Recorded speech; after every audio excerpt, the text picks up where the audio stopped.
At the throw, just popped straight up.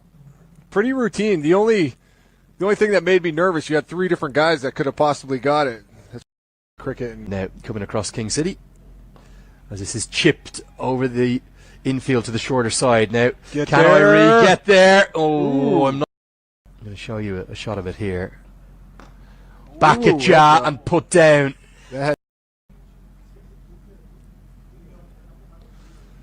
Right on. You haven't yet. I have not. A Nepali. You must be frozen. My nose is starting to run. I'm trying to get that. Oh, the slap league? Yeah. The run rate in check as well, Oman. Ooh.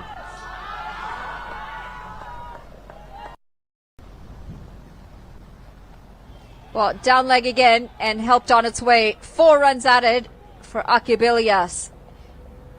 Scary curse. I'm like, Nepal's got things back under control, and watch now.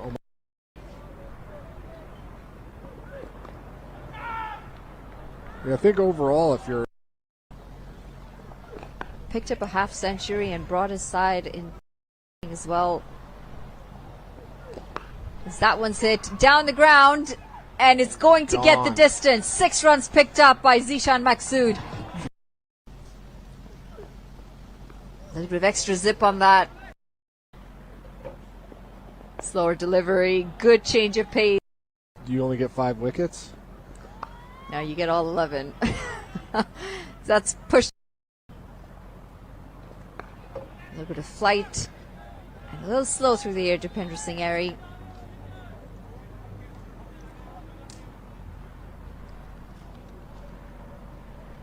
When T20 first came out, we thought T20 was quick.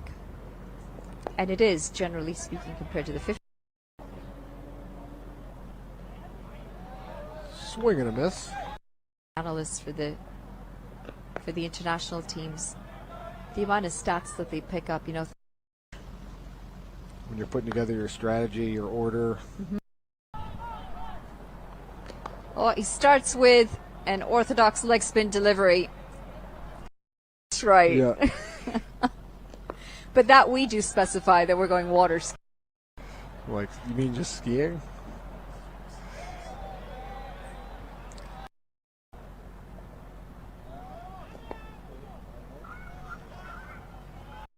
Shoot going on. Yeah, I know. We got all different angles. And I appreciate everybody out there listening. Pulled away, and it's going to be a wicket. The 3rd one goes down for Oman. Sandeep Lamichhane on the last delivery of his first over gets the breakthrough. It's a big one. It's Akibilias, the skipper of Oman. Yeah, it really kills any momentum Oman was trying to get with these middle overs. They're going to have to really turn things around and pick it up if they're going to.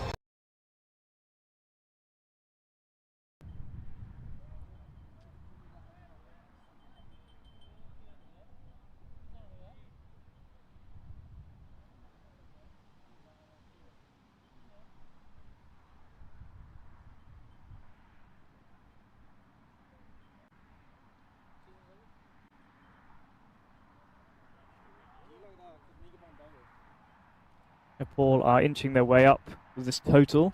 Partnerships of 15. They are on 121 for 8. Comes in and he's pushed that out through the gap between gully and point. It's running out to the boundary, but the fielder's going to get there as they come back for 2.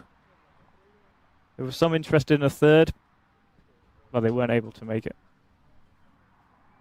You can see on the replay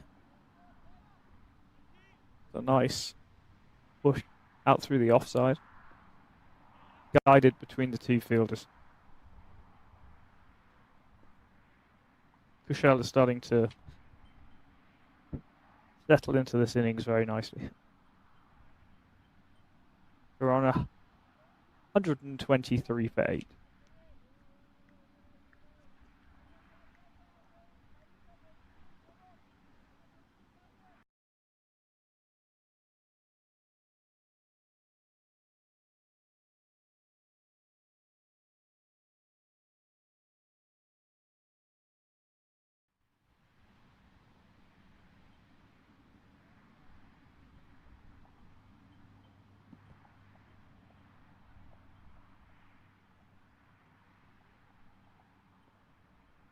Run rate's at 3.6. Start of the 35th over. Well, that's a good turn there. Sompal considers pushing it back down the wicket, considers cutting it. But there's a lot of turn. Ended up just defending it.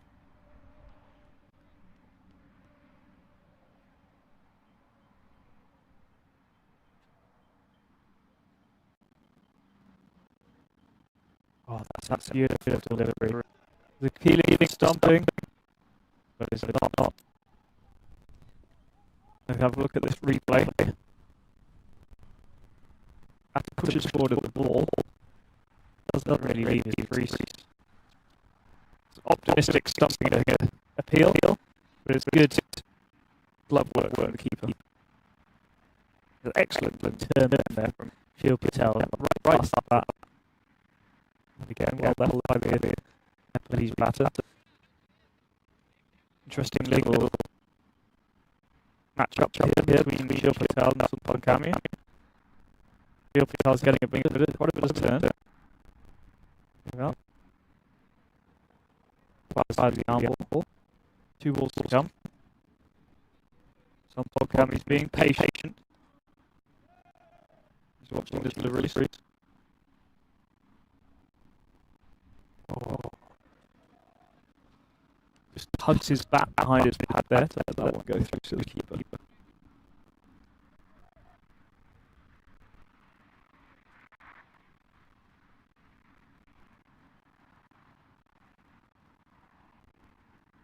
And he's gone for it. He's hit it out. Deep cover for a second.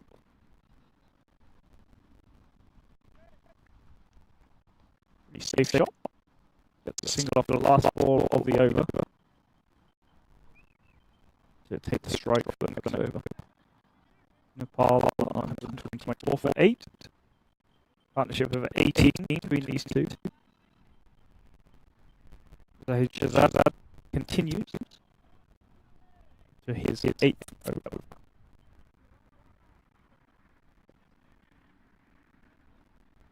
The ball pushing the score up. Slowly, surely. The previous 2 matches, they had a winning total.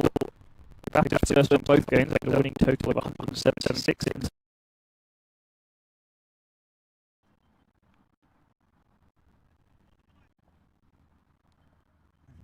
Now into his 9th over.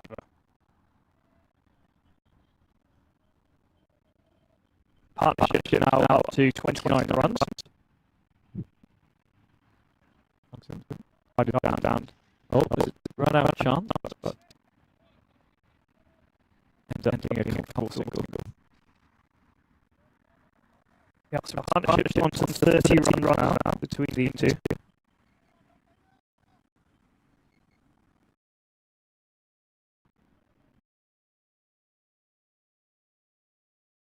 Delivery, very, very tricky line and length to deal with. And that's another wicket for Jinder Singh. And it's leaving Nepal in a difficult position at 36 for 5 after only 11.5 overs.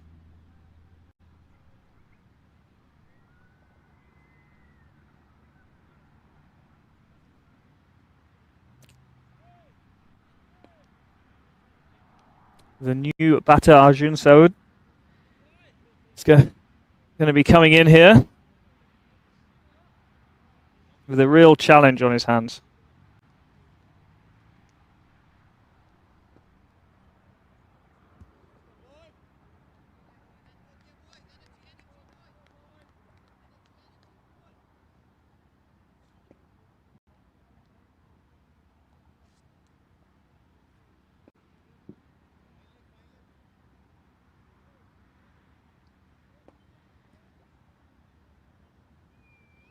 Nepal need to rebuild their innings here. We're only 12 overs into 50 over match and they're 36 for 5. There's been some excellent bowling from Zahid Shahzad. He's taken 3 wickets. And from the other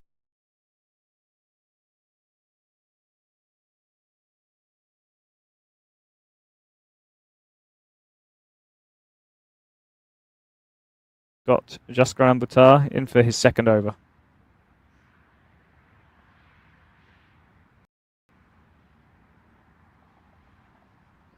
And it's a little bit short and wide. There's a swing from the Nepalese batter, but no contact.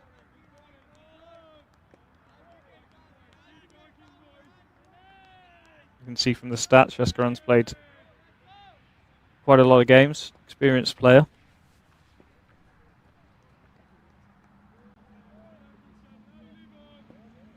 Bowling to two new batters, so Mohammad Aarif, Sheikh, 2 off 4, and Arjun Saud hasn't faced yet. And none of the Nepalese batters have been able to stick at the crease so far. Comes in and it's short. He's cut it straight to cover fielder for no run.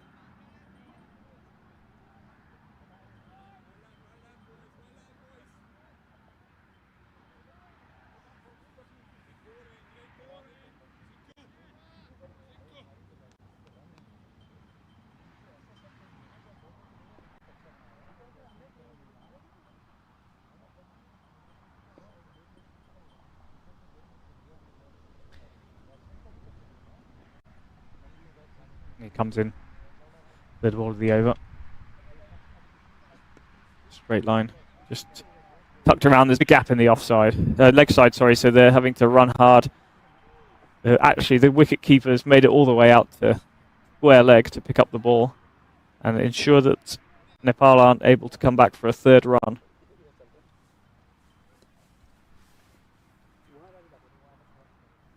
They're actually moving one of the slip fielders now out into mid-wicket position. So previously there was only a wide mid-on and a deep fine leg on the leg side. Similar field to the previous bowler. But now they've moved one of the slips into a mid-wicket, somewhere between mid-wicket and square leg. Comes in, bowl. Hits him on the pads. No appeal. Batter's warming himself up. Needs to get those feet moving, get those hands moving. Been a chilly start to the day. Lots of hoodies spotted around the ground. A few gloves, a couple of hats. The Canadians finding their winter clothing in anticipation of the long winter that will be coming. But we're now in a very nice sunny day. Batter's warming up, ready for the ball, and he's defended that nicely into the offside. There's been another good over from Jaskaran Buttar. 1 ball to come.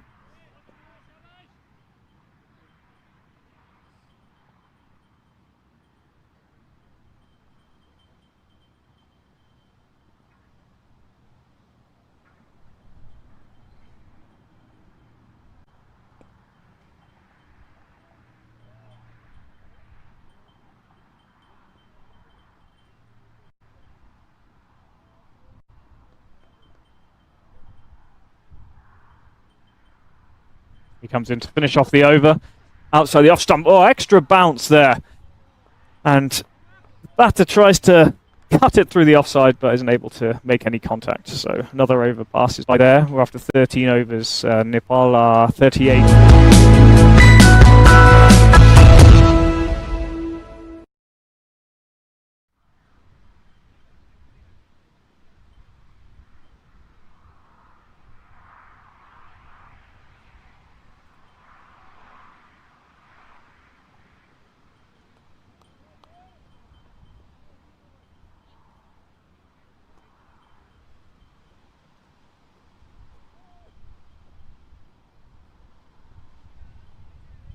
The Singh is going to continue from the same end.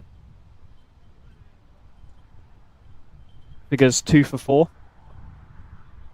And will be bowling against the new batter, Arjun Saud. Pressure is really on the Nepalese batters here. Canada are having a great day with the ball so far. Been extremely accurate. Comes into bowl. Nice turn and bounce. past the outside edge.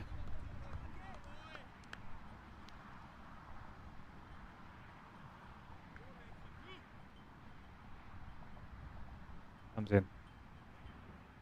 Floats that one up. Fully pitched, pushed into the offside. It's stopped by Canadian fielder Ollie Cox.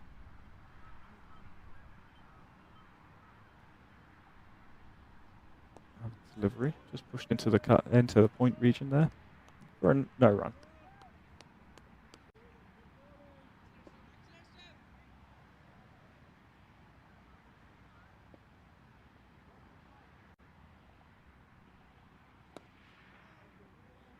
Again, some tight bowling here. A lot of spaces here for the batter to go. We've got still have the short fine leg, still have the deep square leg, and deep long off. So that pushes it into the offside. It's going down to long off. Going to easy single. Are they going to come back for a second? No. The fielder reaches round and sends it in before they can make it back. So it's just a single there.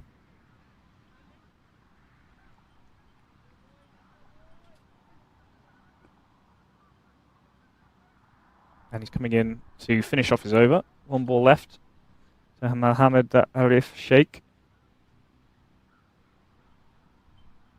Oh, and he's edged it down to short fine leg, who fields it and stops the run. So that's the end of the 14th over. Nepal are 39 for 5. Current run rate of 2.8. And batter's just getting his helmet.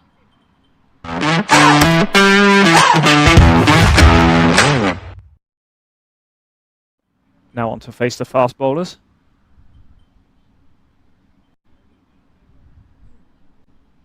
We're going to continue here with Bhurtel.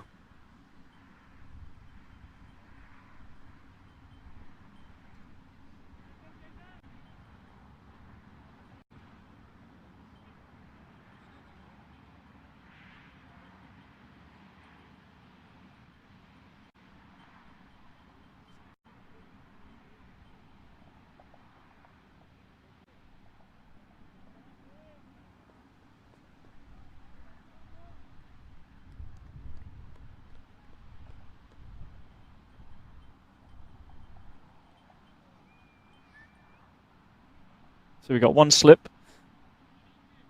In the leg side, there's a deep square leg who's been moved further out, is in short square leg, regular square leg in the last over, but now deep square leg. So bowled a straight line, it's pushed out into the leg side, mid-on comes round. They get a single. There's a big gap in the leg side between the fielder's kind of a wide mid-on. And then everything else, the two fielders are on the boundary at deep square leg and deep fine leg. The opportunities for singles into that leg side if the line of the bowler strays down there. Karan will be looking to keep it outside of the off stump.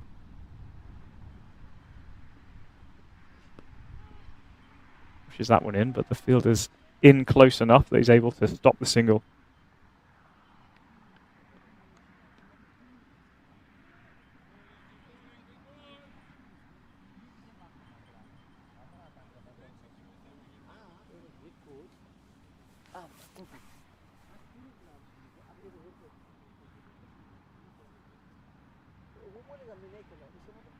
Some hint of swing earlier in the innings, but that seems to have diminished a little bit as the ball has lost a bit of its shine.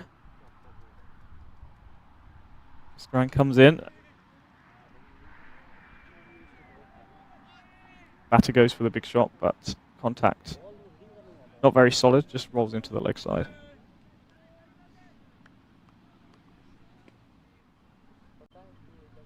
Nepalese batters are struggling a little bit here at the moment to time their shots.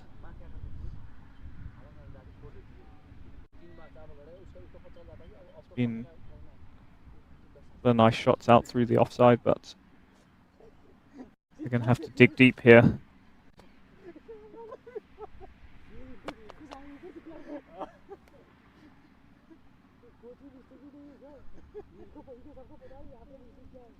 Comes in, big shot, back down the wicket. It's cleared mid-off, and it's rolling towards the boundary, but a good slide and throw from the fielder there. Stops at the boundary. Swung through there. Seemed to lose his grip a little bit with the shot. So it didn't get the best contact, but they do get round for a couple of runs there.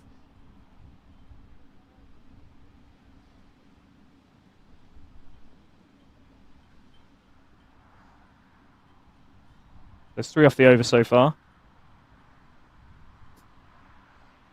Nepal's coming in. Pumping those knees up.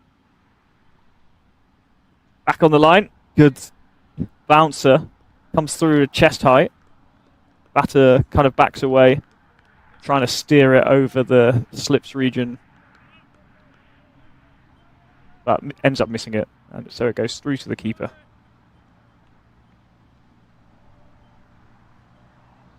There's a nice bouncer there as it kind of angled in towards the batter's body. It made it difficult to get the space to play that shot.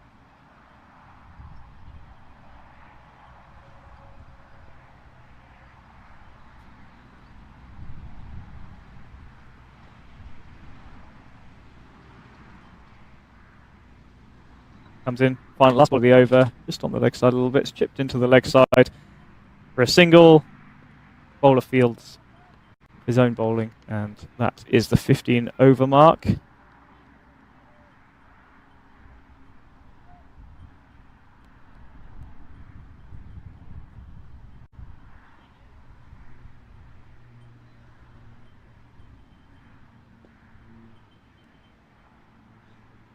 Nepal are 43 for 5.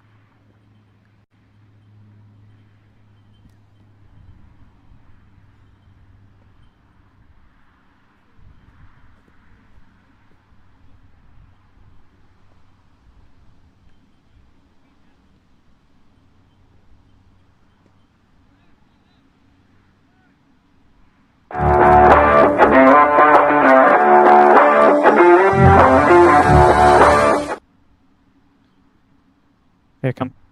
Big hit. Back down the wicket. Long off's going for it. And it looks like it's bounced safe. And gone for 4. Mohammad Aarif Sheikh is looking to play some shots now. Walks down the wicket to the bowler and places it straight for a nice boundary. A bit of pressure on Sukhjinder Singh here. Batters coming down, punches it into the offside. Easy fielded, no run.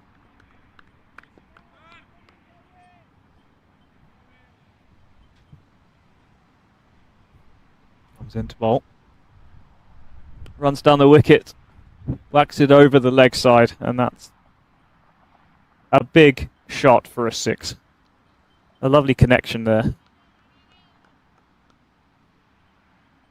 You see here from the replay that he does well using his feet.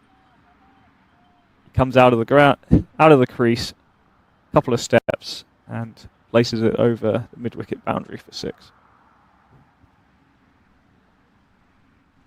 That's good to see this intention from Nepal. They've been struggling a little bit defensively here. So, pushing a little bit of pressure back on the bowler. It's a good strategy here from the batters. Give something for Sukhjinder Singh to think about here. What length does he want to bowl? What line does he want to bowl? Will he keep coming down the wicket to him? 4th ball of the over. Kind of guides that down to short third man for no run.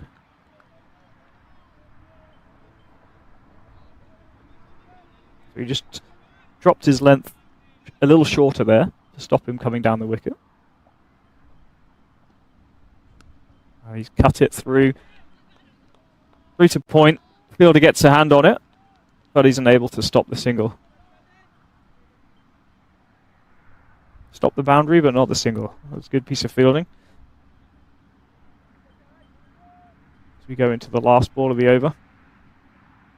Arjun on strike, and he just smartly defends it back down the wicket.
That one is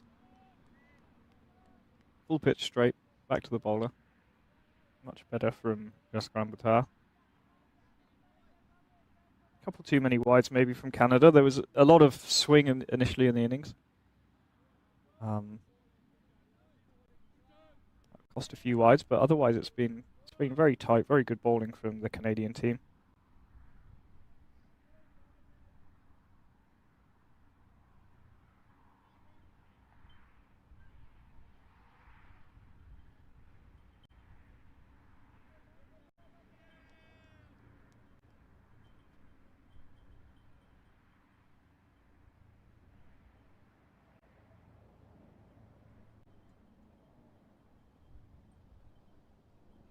It's a short ball. He's guided it.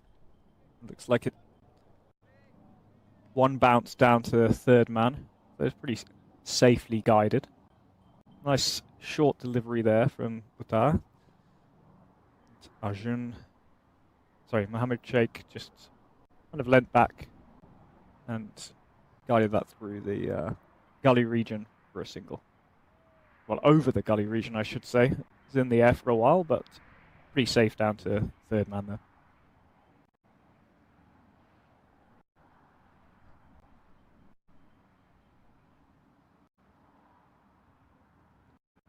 Bhurtel's coming in now to finish off the over. Currently 3 runs off the over.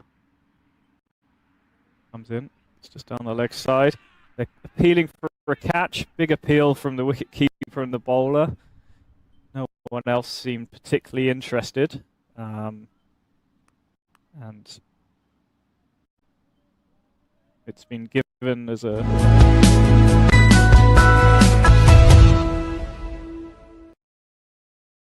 May have clipped the pads on the way down. That might have counted for a sound, which would have got the bowler and the wicketkeeper interested.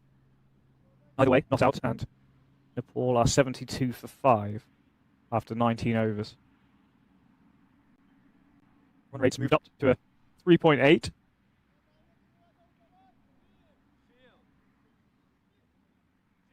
And Singh is back onto bowl, continuing to bowl. It'll be his 6th over. He's currently 2 for 25, or 5 overs. Jaskar Bhurtel has no wickets for 17 runs off his 5 overs.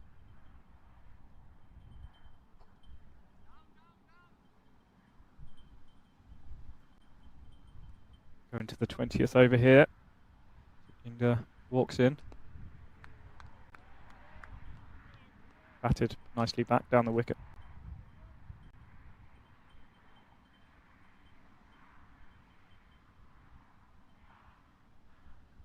Oh, he's gone straight through him and is rolling all the way down to the boundary for 4 byes. Oh no, it's an edge.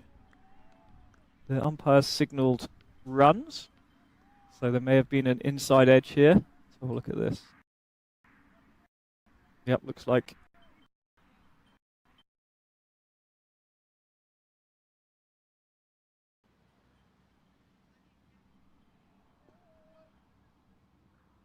See if he can reset here and get back onto it. And he rocked back and cut it into the offside, but it's easily fielded by the point fielder.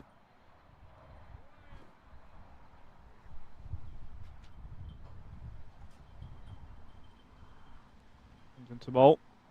Oh, excellent turn there, Singh. Turned right past the outside edge. Batter could not get close enough to it. Another one. Rated delivery. Well defended. 1 ball to come.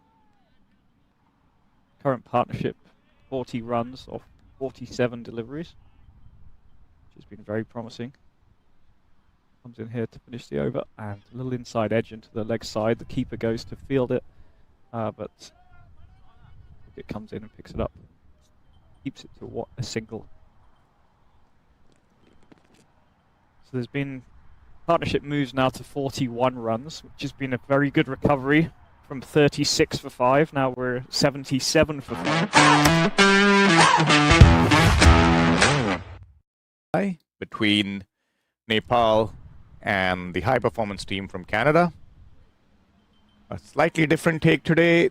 Canada team choosing to bat first. Nepal would be bowling first in these conditions. As I welcome my co-commentator, Abdul. Good morning. Good morning, Venu. Good morning, everyone. Cold morning here at King City Maple Leaf Ground. Very cold conditions and slightly a stickier wicket. A very conventional start to the high-performance team, going with Mihir Patel, who usually opens the batting. The second ODI, we've seen Mihir come down the order. They've gone on with the regular play, pushing Mihir up the order with Ajay Veer Singh. Sompal Kami to open. It's a good start by Sompal Kami. Him and Rijan Dhakal have been top class in the last few games for Canada. Sompal even with the bat as well, as we saw yesterday and in the game before. So Canada throwing up some, I beg your pardon, Nepal throwing up some really good talent on display. And I think these games would only help them get better with each and every exposure on the field. True. Canada high performance side being humbled, taking Nepal as minnows.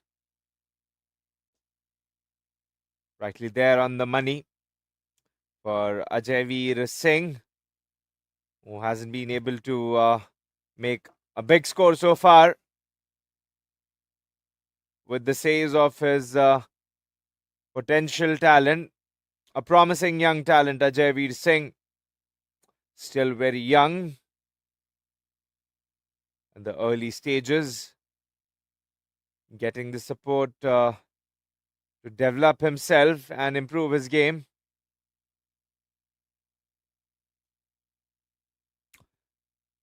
Aarif Sheikh on first slip. I'm not surprised, Venu, to be very honest, with the surprise Nepal has thrown towards the high performance team Canada. That's been cut away and looks like he's found the gap and the first boundary of the session here. 4 runs for Ajayveer Singh. A very good start. Yes, a rank long hop, short and wide, and had hit me written all over it. And Ajayveer Singh said thank you very much.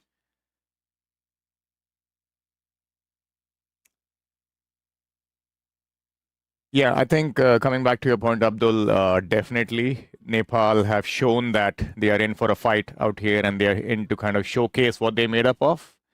We've seen some really good cricket, a really good aggressive brand of cricket from them, both in their batting and their bowling. Yes, batters kind of faltered in the middle overs in the last couple of games, but they really fought back and put up a decent total, which we feel on this pitch is a sizable total. Anything in the 180, 200 range, which we have seen in the last couple of games, can be defended. Breezy conditions here. It's not going to be easy for the fielders to be able to catch the ball. We might have sun peeking out of the clouds. But still it's going to stay cold here. The lowest we can see the temperature to fall to 6 degrees Celsius. Yes, it's proper wintry conditions, if we may say so. The current feels like temperature is 9 degrees, so you can imagine how cold it is. Oh, that's a beautiful looking stroke straight down the ground. Should be able to collect a couple of runs, if not 4. Yes, as we see the outfield is slightly slow with all the overnight dew. And it's been a little heavy in the last couple of games.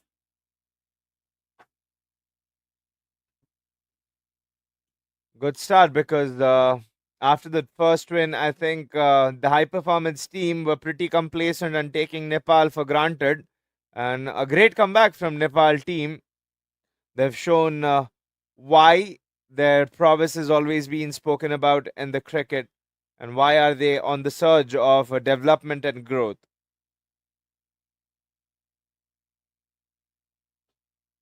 Nicely bowled and nicely played to end the first over. Nepal 6 for no loss.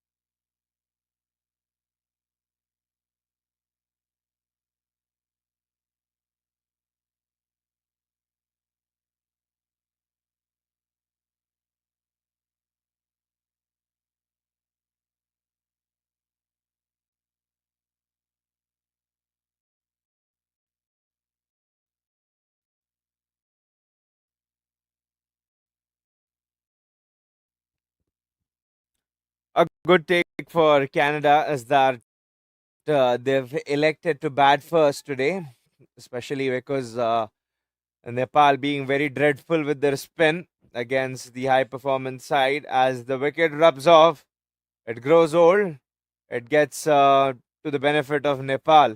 So I think this is a good move, at least where Canada is trying to bounce back. Yes, I think Nepal has really challenged Canada and their batters in the second innings in the last few games.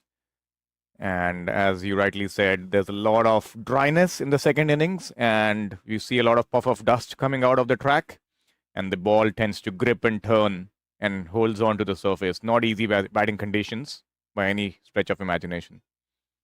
2 slips to start off for Karan, who's coming from the northern end. Tickled away. Mihir Patel gets off the mark straight away, bringing Ajayveer Singh on strike. He's looked good, Ajayveer Singh, with that one stroke that he's played. He's been looking very comfortable. We saw him in the previous games coming down the track. He's got that attacking mindset, but just needs to spend some more time on the pitch. Agreed. I think one thing which we have seen in the last two to three games here, Abdul, is that if you're willing to kind of fight it out in the middle, once you settle in, scoring becomes relatively easier. It's just about navigating this initial spell where the ball tends to move a lot. You will get those bad balls in between to score. Looks like Nepal has gone to their strength, having Dipendra Singh Airee for the second match, who was introduced. They've gone to Karan KC2, who's in their regular 11. So Nepal playing with their strengths, not taking anything lightly. I think that introduction was very clear with the defeat they had in the very first ODI game against high performance side, how seriously they've taken that defeat and they've bounced back. That shows a lot about a very promising side who's been on the verge of growth. Yes, we can certainly see a very competitive series. Once again, a tight line, wicket to wicket, not giving any room for the batter. Surprised with the calls in the third game. I mean, in the second game, the runouts that were unnecessary with Yuvraj Samra, and then later on in the game where Angad Singh was there on the non-strikers end. Even Oliver Cox, who was looking solid, I think his wicket was definitely the game changer in that game. Yes, of course, with Yuvraj Samra as well, but I think the way Oliver was playing, it looked like he would take Canada home. Oh, that's beautifully bowled. Just shaped outside a bit. Canada high performance team and the management needs to realize this at the high peak of time, that this is the game where they tie with Nepal if they win. If not, Nepal takes it away with 3-1.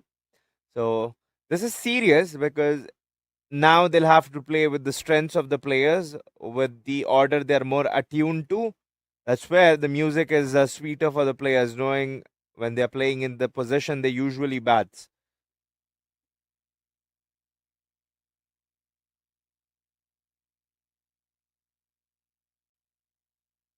Nice ball to end. Or in fact, there's just one more ball to go. He's getting good shape out here, Karan KC. These are helpful conditions for bowlers. Talking about Oliver Cox, do you not think that he might have been promoted up the order, especially in first game, that when he came to finish the innings with a 6, that's when the management and the high performance side would have been relieved with his arrival. And then later on, same mistake, I would say. I mean, to reflect upon, not a mistake, the same pattern. That you had to hold your gun batter to the very end. 2 overs done, 7 high performance team with a decent start in 2 overs.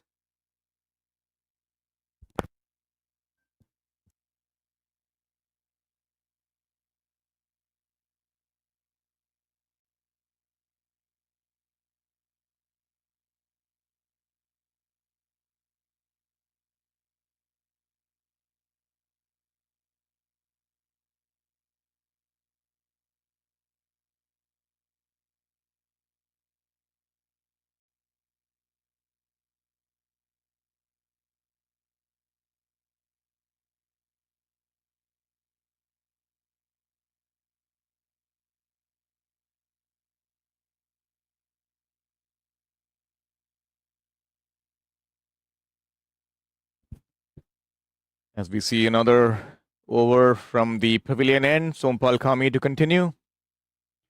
He has a short extra cover and a first slip in play.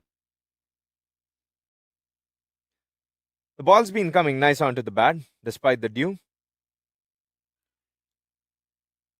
The bat has been cut away into two halves by that one. He's playing for the outswing. It came back sharply to Mihir Patel. A talented young batter who is in due to give his performance to the side. Yes, I think this will be a perfect opportunity for the guys who have missed out in the previous games to kind of showcase their talent and also make a mark. Series on the line today. Canada can draw level with Nepal. Huge appeal. Looks like it clipped the pad on the way. Always there's appeal. Bowlers trying to get away with the appeals, at times trying to blow dust in the eyes of the umpire. Come on, when you can tell us better, give us better insights, because you've got the bowler's mindset always. Well, I adapt to a bowler or a batter's mindset as it comes. But yeah, I agree. As a bowler and as a keeper as well, right? You can do everything to distract an umpire from giving a leg side wide. But I think on this occasion, it was marginal. Beautifully bowled. Kami has really been very economical, considering over the span of 3 days, 3 ODIs that are played so far. He's truly contributed to the team. Nothing extra that is given. And having Gulshan Kumar Jha in the side, it has always put me under question to understand that can they use him with the new ball? Because in the second ODI, we've seen one-day cricket, we've seen that, to be precise, he got the bounce at the full spot. Oh, that's another superb delivery. Mihir Patel being beaten again.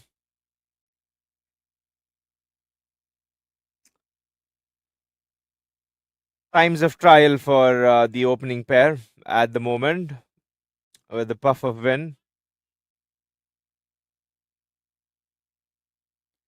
Yes, this has been a good start from Nepal. Challenging conditions for batting. And I think that's what we want to see, a good contest between bat and ball. Who blinks the eye first? What do you think? I think I'm putting my money on Nepal to pick up a wicket in the next couple of overs, the way it's going. Well, I'd stay out of the controversy. I can just poke a question.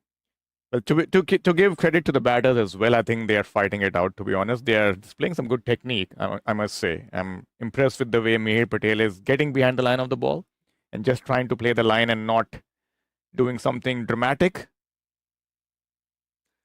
He's always grabbed opportunities, Mihir, thrown at him, but 2 ODIs have been a little dull.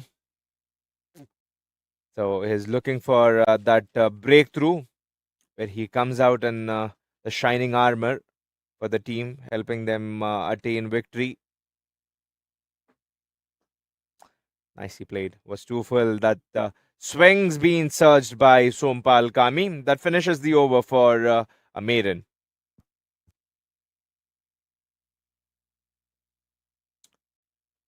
Karan Casey, whose best bowling figures are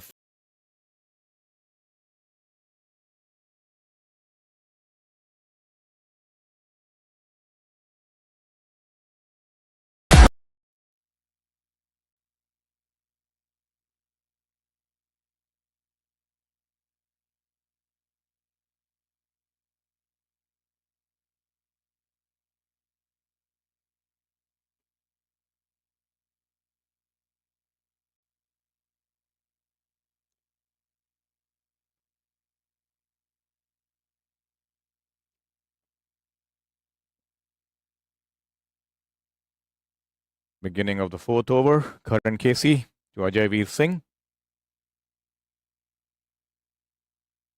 Once again, getting some good shape out here. the conditions are going to remain the same when talking about the weather. I think it's the pitch which is going to change. Nepal did a tremendous job. They were incredible how they recovered yesterday and got a victory, especially losing 5 wickets for 55. And from there, their reinvigoration was stupendous.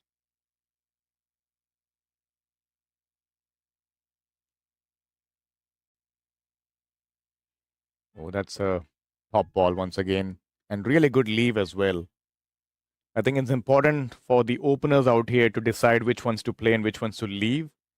The ball is kind of doing a bit, both in the air and off the wicket. Always gets helpful when you pick your battles, knowing which one to poke, which one to meddle with, and which one to let go.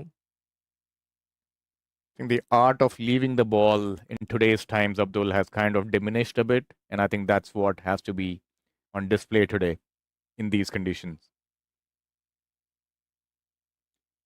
Well, this is why this is a good pick for the high performance side when they've got back. Good running between the wickets because 50 overs game will definitely test the technique of the batters. When we say technique, it's going to bring out the mindset, how they are going to play, and how the future is going to look for them and for the Canadian cricket as well. So, a great outcome of this option, which has been selected by the management and the cricketing fraternity to test the batters and the bowlers, especially with against Nepal. That's a good leave from Ajay Singh. Good leave, and I'm kind of impressed with the bounce that Karan is getting from this end. The wicketkeeper is kind of collecting everything literally above his shoulder. So that's interesting to see.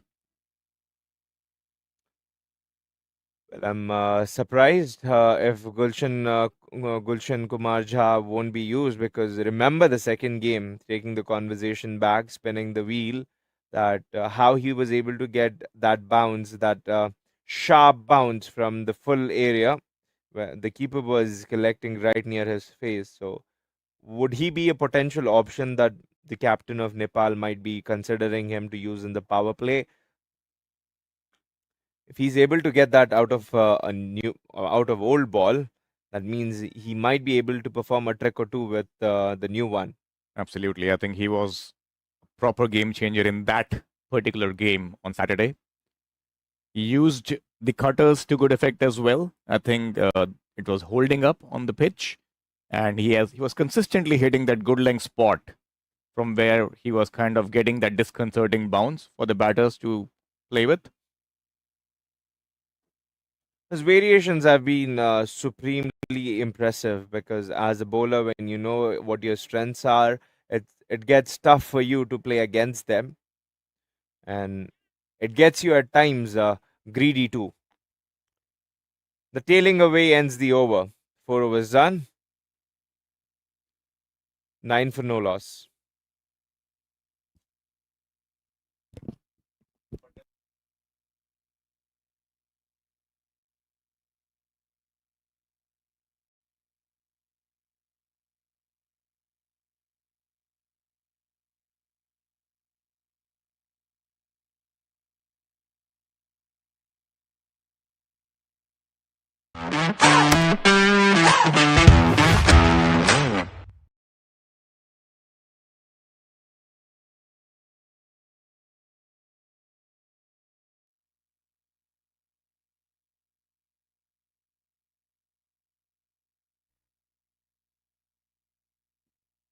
Sompal to continue from the pavilion end to Mihir Patel.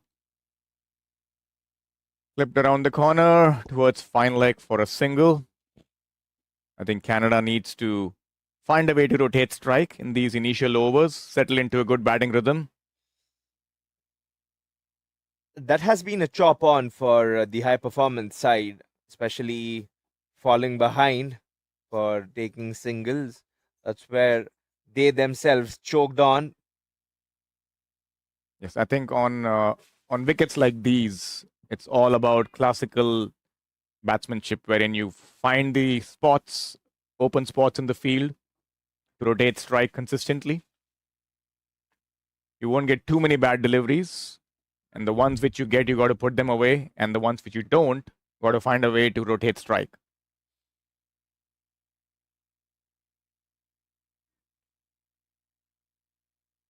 We have seen how slow it gets in the middle overs with the strike rotation, because the more branching would be towards boundaries, because 50 overs you heavily cannot rely upon boundaries.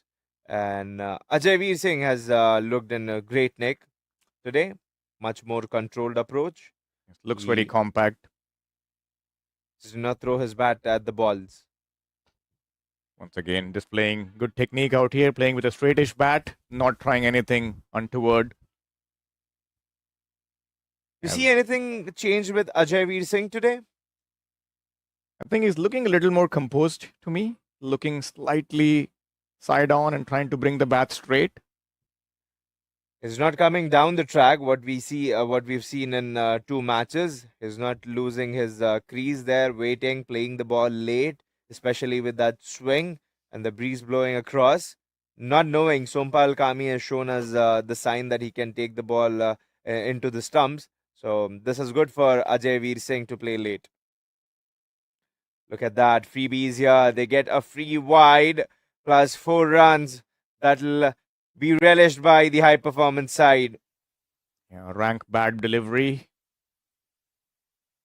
Down the leg side, probably attempting the in-swinger there, Abdul, as we were talking about it previously. Slightly gone wrong in terms of the line. Through that, a better line for the left-hander to drive, but not the right-hander. For him just to stay still and not even move his head. You would not have minded looking at that, but just gave it a little swing.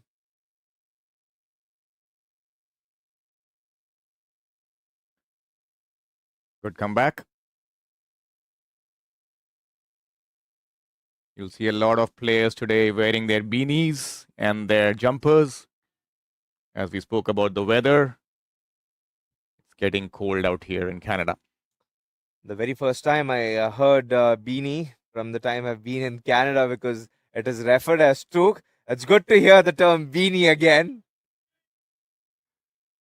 It's very cold, Venu. We might have not see the temperature or imagine the temperature to drop down this low at this. Nicely fielded inside the circle. Yeah, not easy for the fielders as well, to be honest. In these conditions, their hands would be cold. And especially they'll hurt them, and they would want to keep their hands in the pocket. So not pleasurable conditions for the fielders.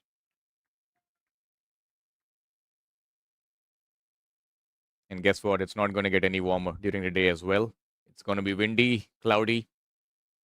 So it's going to be similar conditions, I would say, for both teams, except for the fact that there'll be some dew and some moisture on the track at this stage. It's good bowling out here. Good comeback after that wide down the leg side. As we see the end of the 5th over, 15 for no loss. High performance Canada.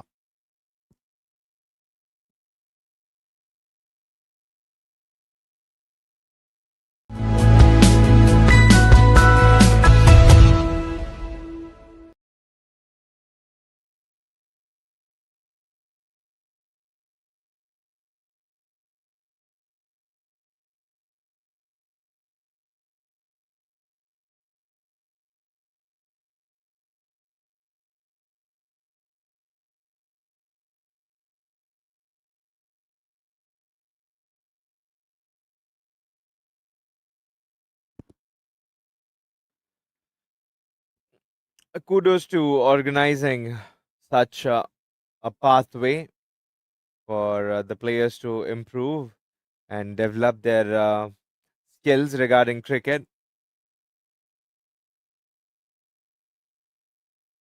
I agree. I think this is a perfect opportunity for players on both sides to get critical match practice and also compete at this level. We have seen the associate nations, really doing well in the past two World Cups. I would say the T20 World Cup, which concluded recently in 2024, and even in 2023, where we saw the likes of Netherlands, Afghanistan, all of these countries doing exceptionally well. So I think these kind of games would only add to their confidence and give them enough exposure to play at this level. And let me remind you that there's not going to be any cricket after this month, especially when the winter arrives. Let's come back sharply into Patel. Yes, Canada being a cold country and cricket being a summer sport, you would predominantly see the maximum amount of cricket being played between, say, June till September. And right now, we are kind of officially in the off season. We are still managing to get these games in, which is commendable. And a big effort goes in from the ground staff to maintain such pitches and ground. That's an excellent ball. Very vibrant for the batter to just close his eyes and let the ball sway to the keeper. Yeah, beautiful delivery once again here by Karan. Yes, coming back to your point, Abdul, I think, yes, definitely commendable effort by the ground staff to maintain such a beautiful outfield and work on turf wickets at this time of the year when it's really challenging. The weather can get really unforgiving. And I think it's important that we get good wickets to play on, and that's kudos to the ground staff and the organizing committee as well out here.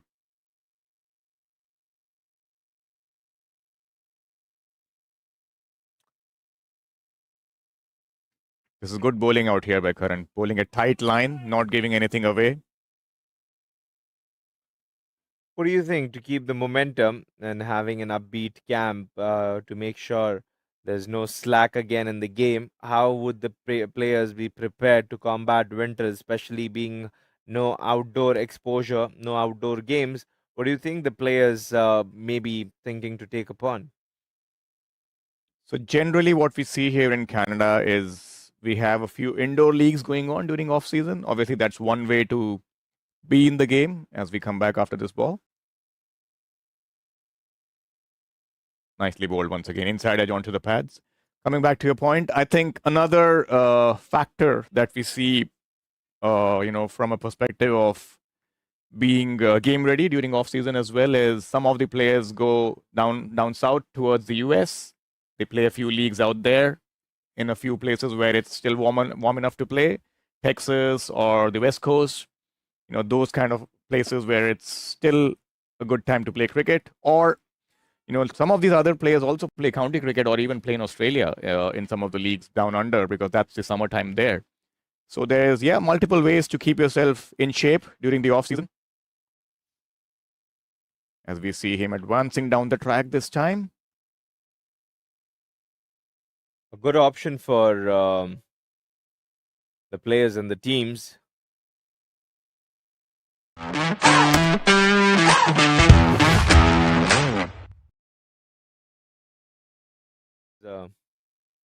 Having no much cricket being played in the winters, I think that gets challenging, especially having that home advantage.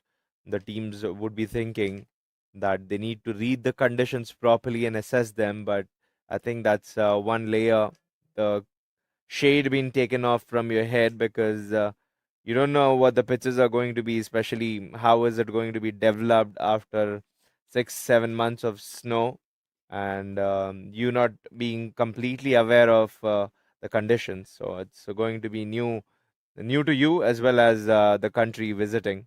So challenge, but a challenge to take on and get better.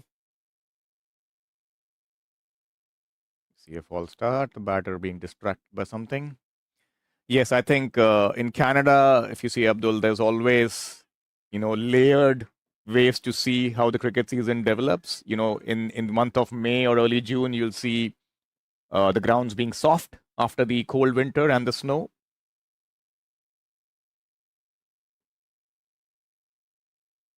Oh, that's beautifully bowled, enticing the batsman to drive and just beating the outside edge at the last moment. So that's a great line. by Sompal Kami. Coming back to the point, Abdul, once again, yeah, I think the initial part of the season, May and June, is always softer grounds, harder batting conditions. Playing club cricket out here in Canada, I can also say that there's very less turf wickets available in that period, or good turf wickets available. And then slowly as the season gets into June, July, August, that's when we see the grounds being hardened with all the sun beating down. I think for proper turf, if I'm not being wrong, it is very difficult to get hold of turf, especially because the start of June, July, where you won't be able to roll hard. If you're going to press it hard, it's going to go down. The surface will not hold up. So I think the only option available in that period is going to be the AstroTurf. That's when the league starts. So a better option, at least, to play on AstroTurfs than having nothing. So I think those type of leagues are a savior in a way that you're able to utilize the Astro tracks in a way that you improve much more quicker. As we see another beauty out here by Sompal Kami. He's really testing the batters in this over. Some cricket is better than nothing, right? Absolutely. Yeah, I can't agree more. I think the AstroTurf has its own advantages and disadvantages. You get excessive bounce at times, but you also get true bounce, which kind of aids both the batter and the bowler. Very less assistance for spinners because it skids more than turning, because very little turn if you are giving those revs. If you've made sure your fingers tasted the bruise, then for sure. Trying to find the gap. Good running between the wickets. Soft hands, nicely played by Ajay Veer.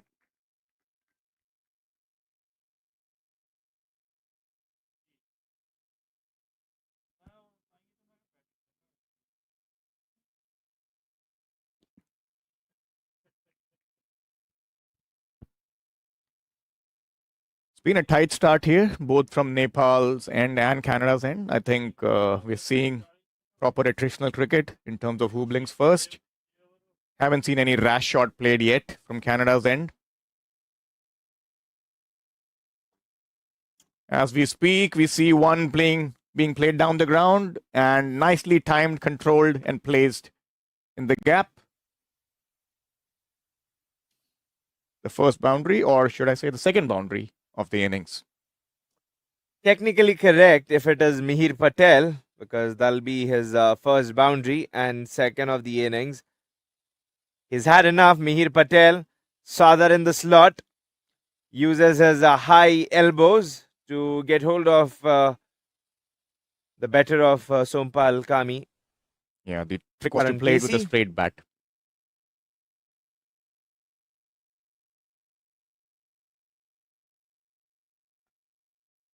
Yeah, that's Sompal Kami, and the over for Nepal. 7 done, 20 on board.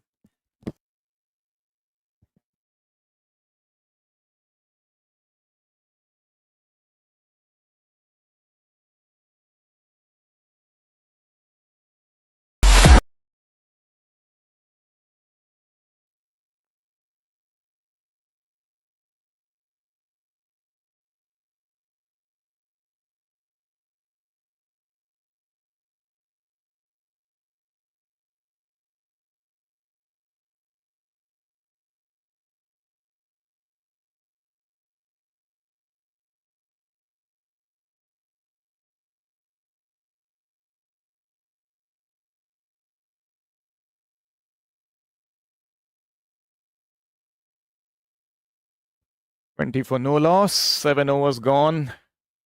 High Performance Canada off to a decent start. As we see Karan continuing from the northern end.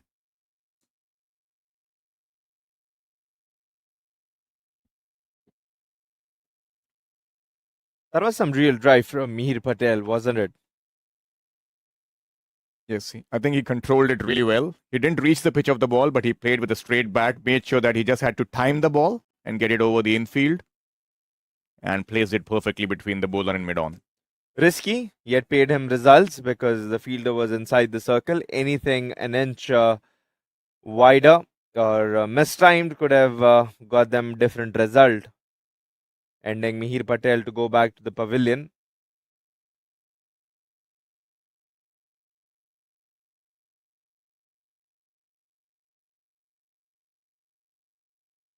That one just took off.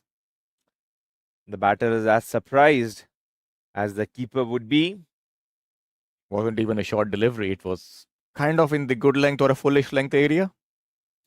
Much fuller. That's where Gulshan Kumar Jha was able to generate bounce too. That has been one area that has been unpredictable with the bounce.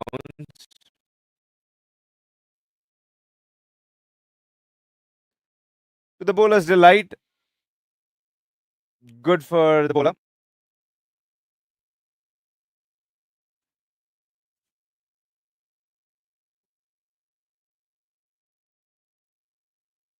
Once again, beating the outside edge from that length. This is exceptional bowling here by Karan. Does well not to fidget with that delivery. Always, we've seen at times the batters are in two minds. Not sure if to guide it down or to let it go to the keeper.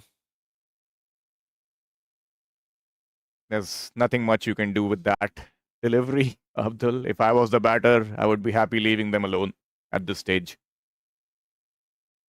The faith shown in Veer Singh has been great because the way he's been given the backing,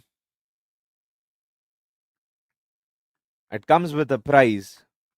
If the management's seen him or they've shown the faith in Veer Singh, that means they're expecting something out of him and he's capable to deliver it.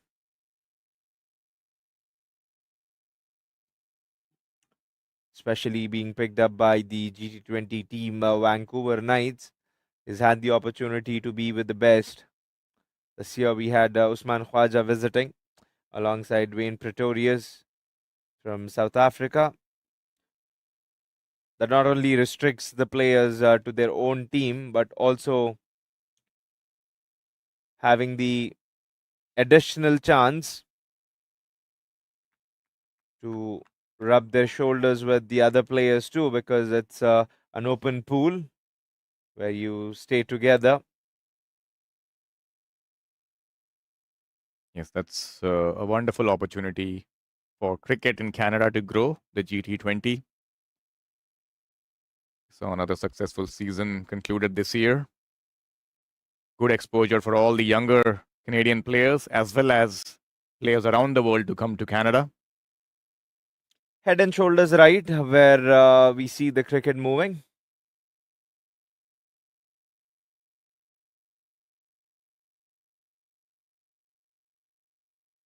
Leaves that one. Good leave by Veer. His 32 balls so far. We've seen one good boundary, which was in his favor. 8 overs done, 20 for high performance team.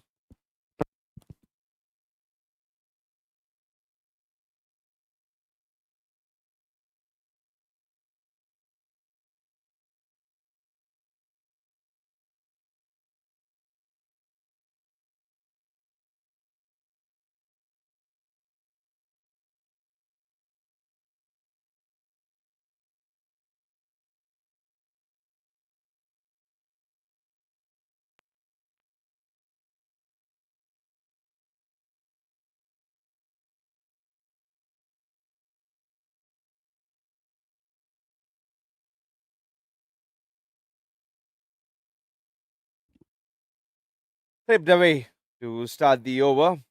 Looking to retain the strike. There was a yes and a no. And Mihir does well in the end to get back to the crease.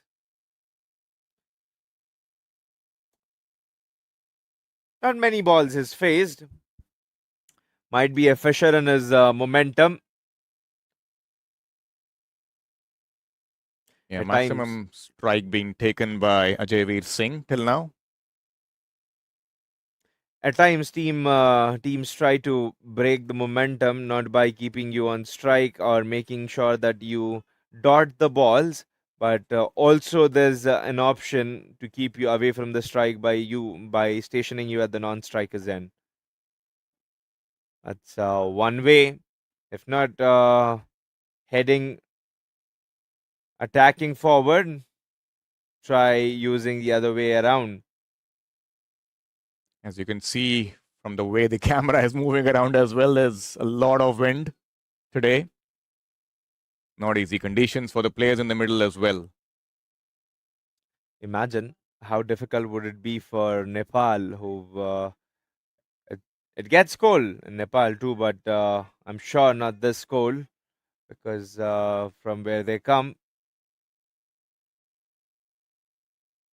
Once again, beautifully bowled out here. And I think, honestly, there's nothing much that a batter could do. I think both these players have done well to survive this initial onslaught by the bowlers. Good display of bowling by Sompal Kami and Karan KC. They'll have to find a way. They'll have to devise a strategy, at least to get hold of singles, because the batters who are going to come next, this is going to be the last over of power play later this over.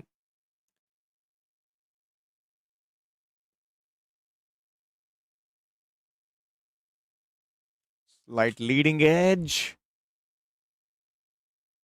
Hung in air for some time. Was First too far. attempt Abdul to play across the line on this occasion. That's where Canada and Nepal have lost most of the wickets in the first game, when they tried playing that cross-batted shot on a slow track, knowing that the ball's not coming on well on the bat. That's when they got exasperated and tried going across, and you know what the result was, not in the favor of the batters.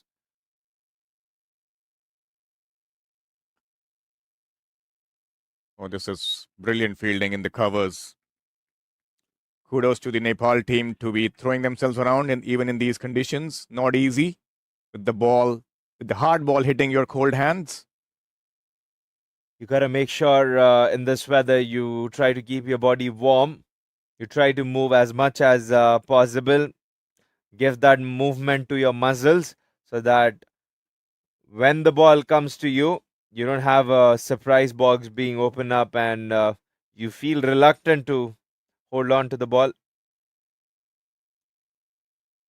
We were just talking about that, Abdul, playing across the line, and that's probably initial signs of frustration from the batters for not being able to get away as we see the end of another over.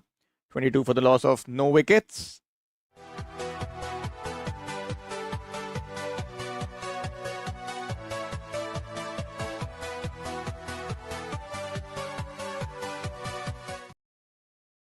Ahuja, not sure from the squad, will he be taking the strike today when batting? Yeah, I think the whole idea behind these games is to test out most of the players that you have in your overall squad. So we won't get to know till we actually see the player walking out to the middle, whether they'll bat today or no. Sometimes they also change them during the fielding as well, wherein they bring in newer bowlers onto the mark. That's because more of a practice session and gives Nepal an option to explore different type of bowlers and different type of skill set. Because every bowler is going to be very different from the one who's bowling or will be coming up. That is because either the bounce may vary or their variation, how they are going to mix and match what they have, the control of the ball and the line and the length, the channel they use. And we have seen some exceptional bowling out here from this end, especially by Karan. He has kept things really tight. He's found that channel just about around the off stump and outside, enticing the batter to drive, but the batters have also been equally patient in leaving those deliveries. This time pulled away on the onside, slightly short. Won't reach the boundary, but they will comfortably come back for the second run. Was nowhere in control of the shot. or I'd say that the timing could have been better, or it is the outfield. It just gives us option to reflect upon. I think he was able to get in shape better. He was in position there. I think it's more about timing the ball. He just probably got it on the slice of the bat than the middle. That's what kept the ball in the air for a while. This is good to embark for Ajay Singh. Has cut well, has pulled one. Nicely bowled. This time Fuller.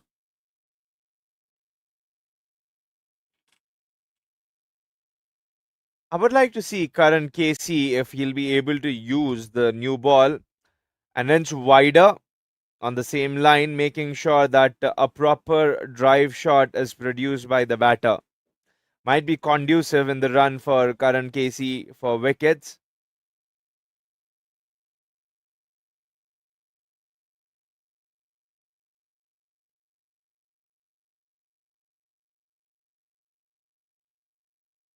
It's just not the players who are making sure that they keep themselves warm, but also the coaches of the team trying to take the rounds of the ground.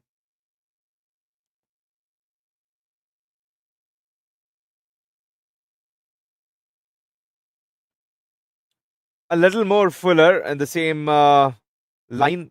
The length could have been better from Karan KC, because we haven't seen a real-time drive being invited on from the bowler.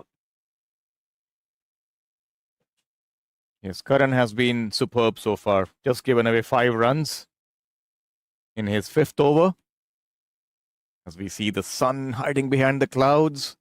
There is a bit of rain in forecast today. We hope that it's kept out and it's not that bad.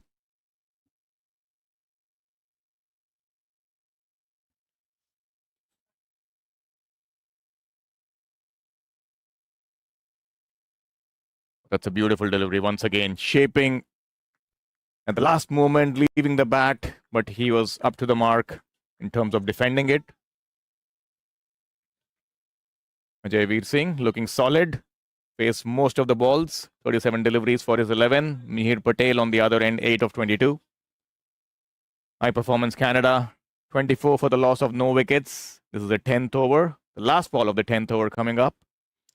This will end the power play too. And a slow start for the high performance side.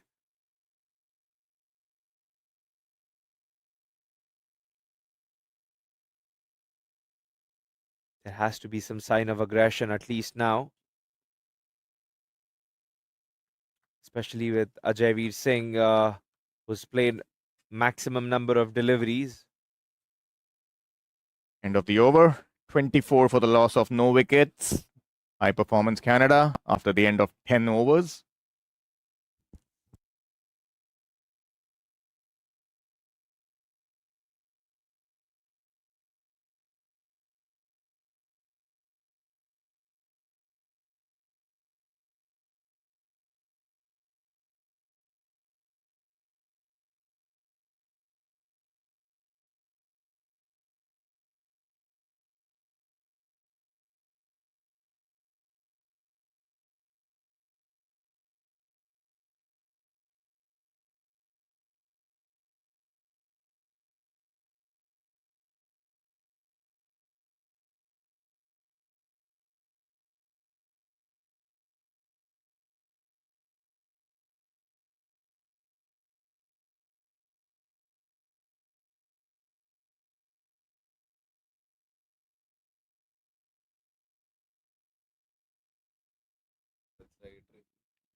A few drops of rain as we speak. We hope that it's kept out. It's chilly, started to drizzle, windy, and what else are we to expect? Some runs to make it better? Absolutely. It's been slightly slow in attritional cricket so far. Should have got my duvet on here.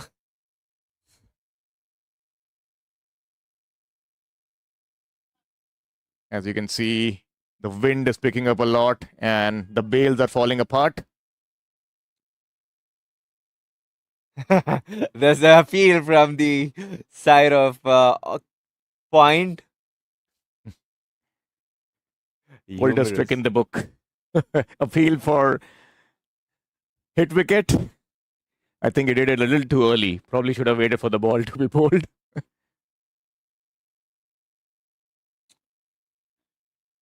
Mihir always has shown that hunger to improve himself. And last time in the previous game, the second one-day game, saw that how disappointed he was. He's cut that beautifully on the back foot.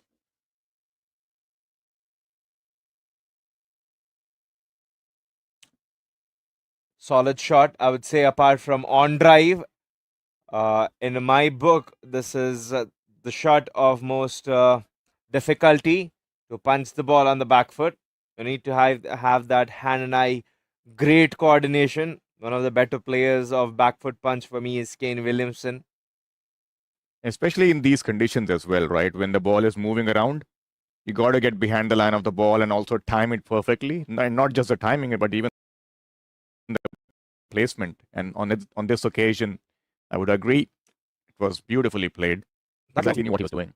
That looked pretty solid from the young right-hander.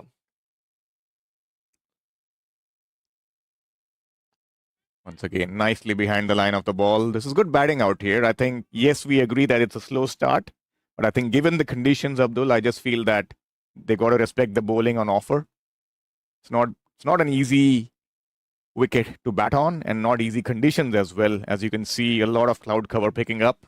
Rain around the corner, windy, chilly. A lot of moisture in the track as well. So you could clearly say that it's a bowl first wicket.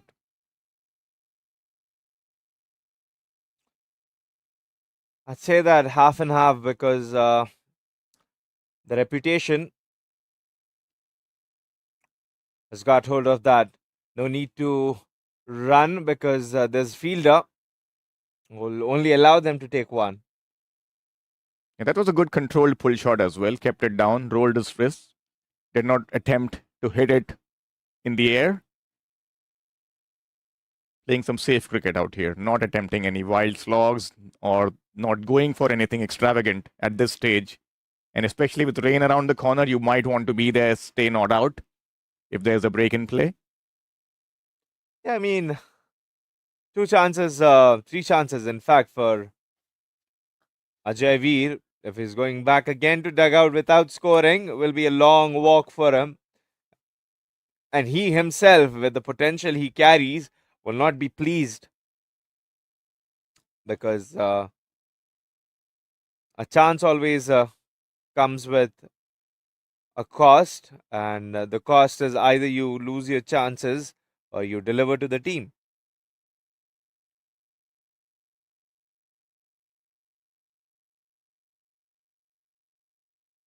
But very young.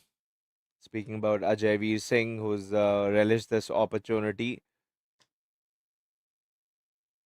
And as we speak, that was a real bad ball there by Sompal Kami. Shot, asking to be hit and deposited, rightly so, through mid-wicket.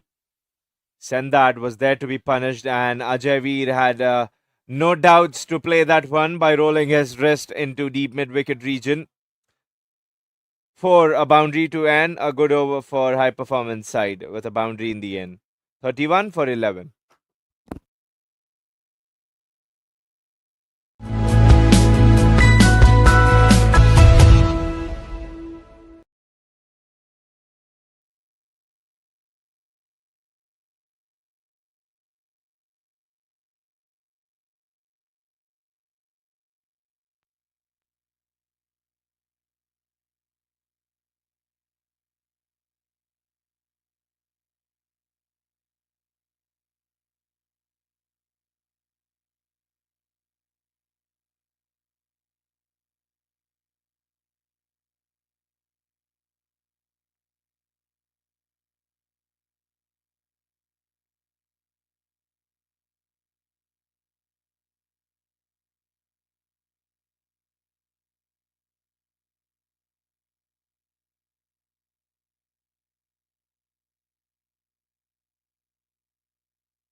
Aarif Sheikh to roll his arm for the first time in the innings. Starts with a wide. Great collect by Arjun Saud, the opening wicketkeeper batter for Nepal, who's been in good touch with his batting display and been tidy with the glove work behind the stumps for Nepal. So no doubts about wicket keeping, who's going to be the option. Great collect, and he's got a little hippity-hoppity moves.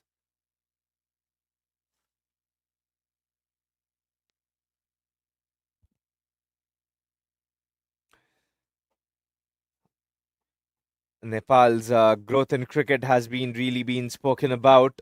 When we talk about the developing nations into cricket, it is because how Nepal's placed themselves. Talking about placement, this gets better here. Great shot by Mihir Patel. Just had to deflect it away.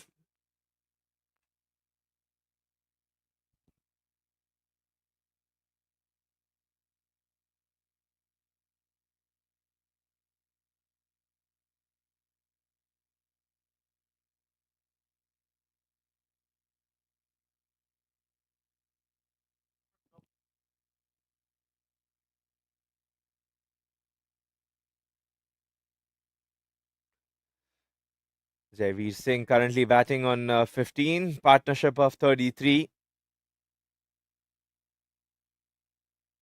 69 balls.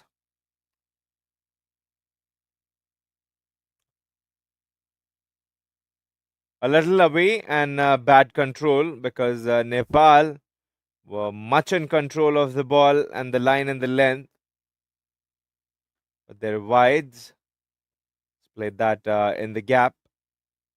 They'll be able to take one. The field's been opened up after the power play. I'm surprised to see Nepal going with an open field.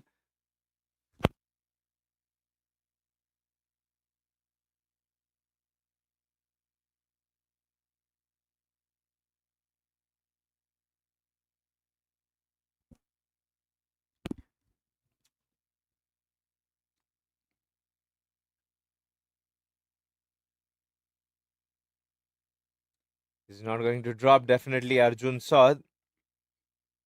Not easy for a keeper to stand up to a medium pace bowler, especially in these conditions. Taking the conversation to you, Venu.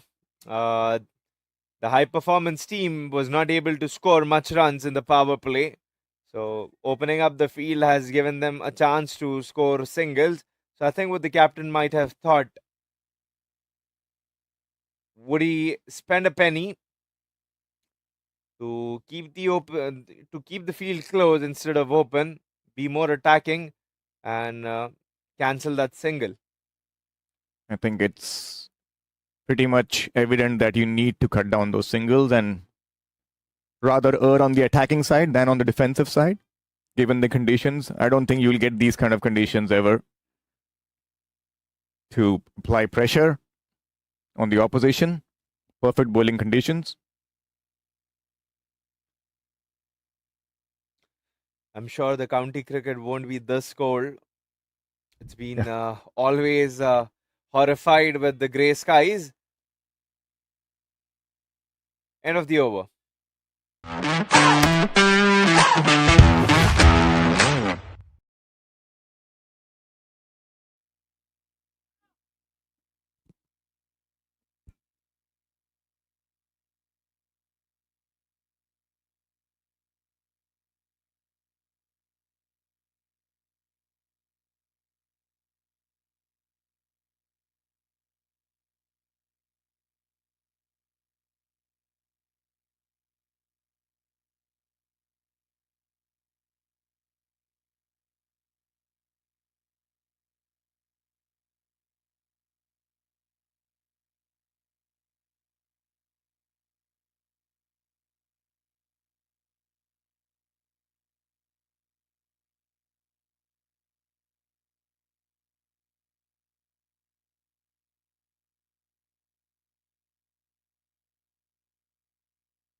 Sagar Dhakal. With a new introduction, we've got a little guest on the ground. Seagull, wrong place to be. Surely wouldn't be targeted by the ball.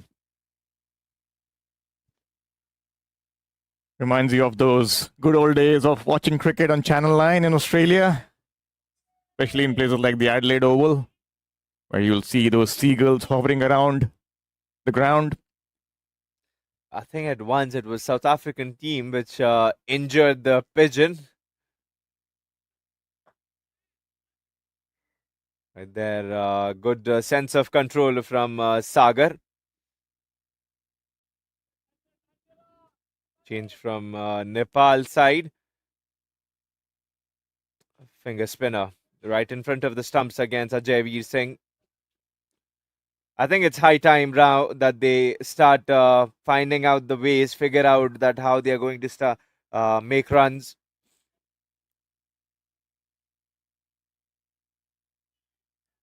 Nicely bowled. Before the batters and the batting team get desperate for the new batters, it's not going to be easy. Always any batter who's faced the number of deliveries, it puts pressure on the batters who are coming behind him. As we see a full toss being clipped on the leg side. Probably missed out on that occasion, I'll feel.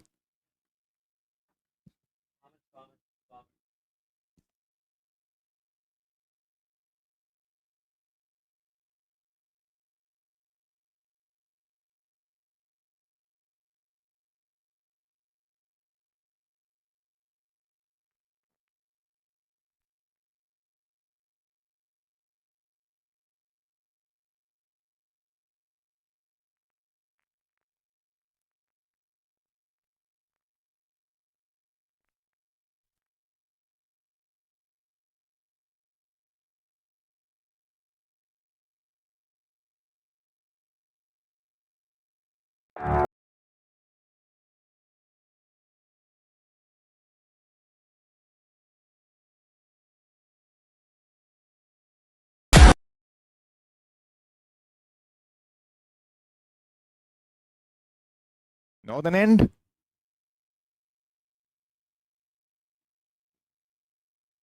That's beautifully bowled and excellent wicket keeping as well. The weather might also cocoon the fielders, especially because it's cold and there's always that you not fielding in these cold conditions. Expecting, keeping our fingers crossed and hoping that the weather gets better. It's not easy conditions for everybody out here, including us in the commentary box. Nicely played this time on the offside. He has protection in the deep. A deep point for Aarif Sheikh. Yes, I think now they're slowly opening up the field a bit. They realize that Aarif is not as quick as Karan or even Sompal for that matter. And they're just giving him that extra cushion on the offside. But it'll take fast hands and the bounce from the wicket for the batter to play in that direction. If Nepal's for sure better than that because they can try to cover that one single. If they have kept a deep point there to cut that boundary off, what they can think about is to have that deep point inside the circle, make it a point and cut single instead. Because the bounce and the pace of Aarif Sheikh's not going to take the ball. However, in that direction, giving the opportunity for a catch. Slightly in and out field at the moment. That's exactly where the ball has gone once again.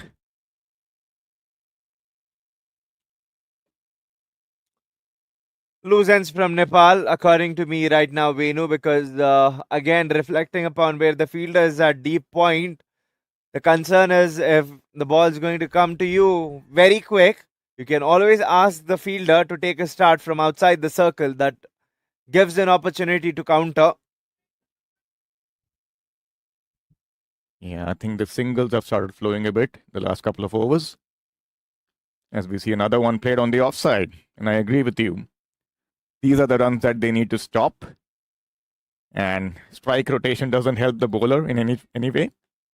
because the batters of Canada High Performance weren't serendipitous. They were trying to play only the strokes in the line of ball. They were not trying to make anything or carve out a shot, because there's always risk involved in a slow track, that you have in the back of your mind that what if the ball stays low, it goes on to the stump.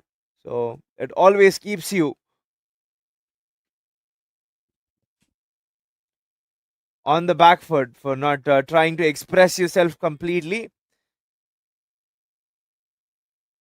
That ends another over with 40 runs being scored after 14 overs.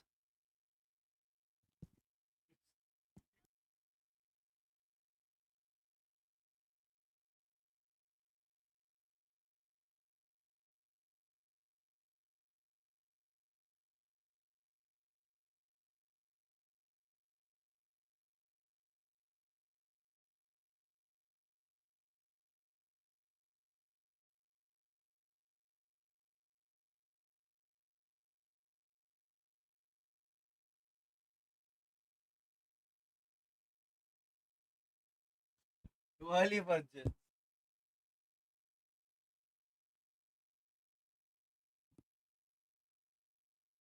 It's beautiful delivery from Sagar Dhakal, making sure, as his name suggests, he takes the ball deeper to the batter.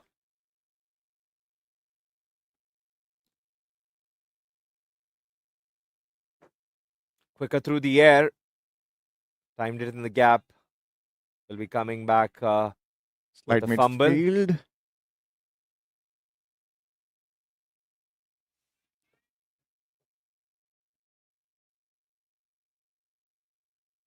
Let's take on the boxes, Venu, here. What could have gone better for Nepal and for the high performance team? Throw in. Yeah, I think after this delivery, yep, appeal for LBW, missing the leg stump probably. Yeah, I think the biggest takeaway would be, the ability to play on these tracks, which, like we discussed before, it's the end of the season, and the weather also hasn't been very forgiving. So to kind of battle it out in these sticky conditions is a big plus from both teams' perspective.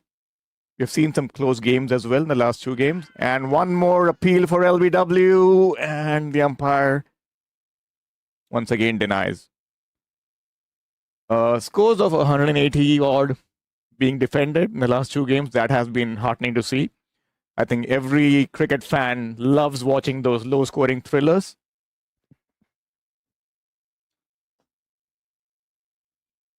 And some good fielding on display as well. I think we remember watching that Saturday game wherein Nepal had 3 direct hits in one single game to get 3 runouts, which was exceptional. From Canada's perspective, I believe we spoke about Oliver Cox, we spoke about Ali Nadeem.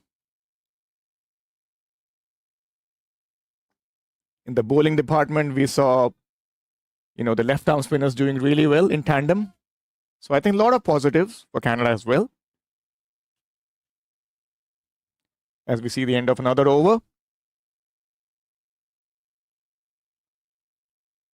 43 for the loss of no wickets. High performance Canada. Slightly sedate, but solid start.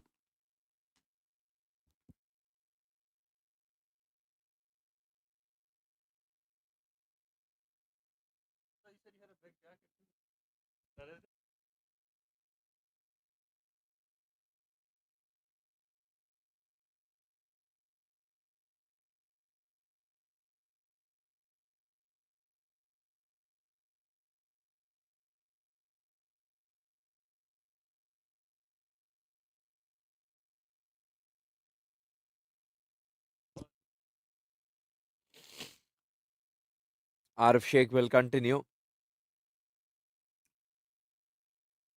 Very ordinary display so far, apart from a couple of boundaries. The viewers might say that it's been very harsh with the critic for the batters, is because the talent both the batters possess, they know and we know that they are much more capable than what they're doing.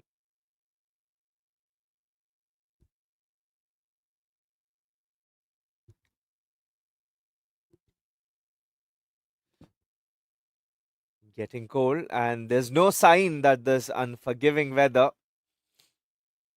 is going to turn out any better. We've got in the comm box people wearing their winter jackets with no heads up.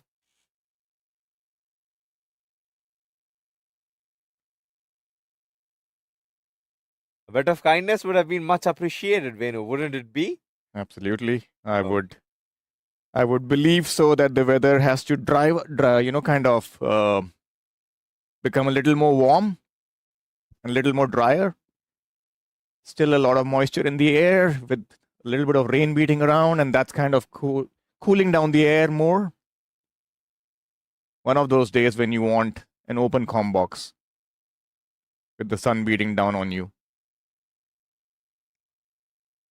Of course not. When it gets in the noon, the sun's sharper, and you would expect the comm box to be closed. Yeah, but that would be in August, not in October, if I would say so, with the current season on. I think anything extremes are far more dangerous, similar to this innings. It shows us rightly, because too many dots or anything in excess. Great collect, a clean collect from the wicket keeper.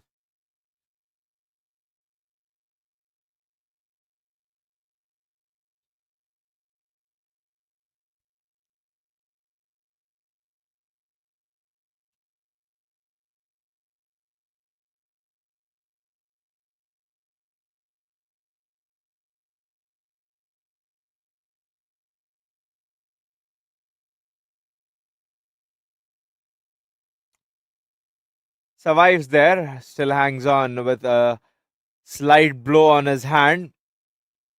Not the ideal weather to be hit anywhere or to take any blows on your body.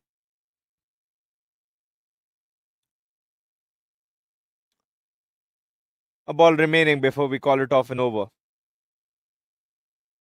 Mir Patel batting on 80 of 40. Again, going down the leg side, he'll have to bowl that one. 2 wides in the over. They've got 4 runs. With the current run rate, we are looking at 149.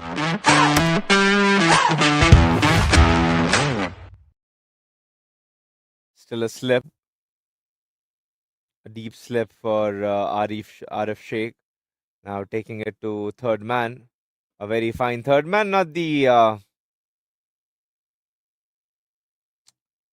say a flying slip spot. As we see the sun coming out, peeping out. A fine flying slip.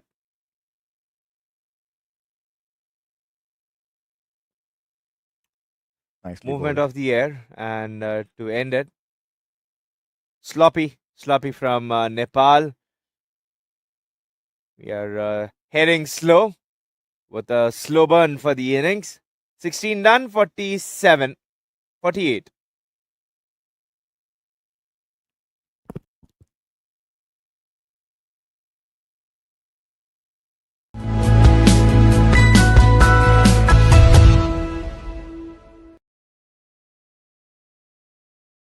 A short drinks break for the players. We'll be back after 5 minutes.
And we're back after the drinks break. Sagar to continue from the pavilion end with his left arm spin.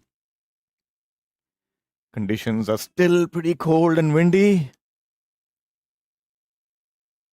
Just happened to speak to one of the Nepal players as well on the pitch, and he did mention that it's a little difficult to even grip the ball. As we see the umpire's hat being flown around due to the wind. That tells you a story or two about the wind on display here.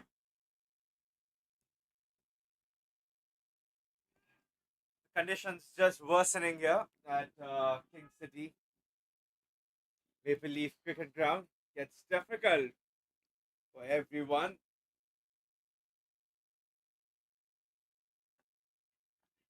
Tossed up this time and good fielding. Good cricket overall by Nepal. They seem to be charged up a bit after the break.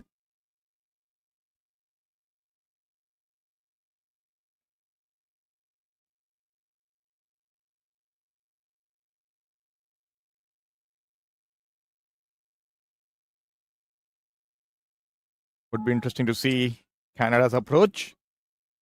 Would they push the pedal on the accelerator after the break? Seems to be a very sedate start, 48 for no loss. And as we see some turn on offer, and this time they'll just steal a single thanks to a misfield at backward point.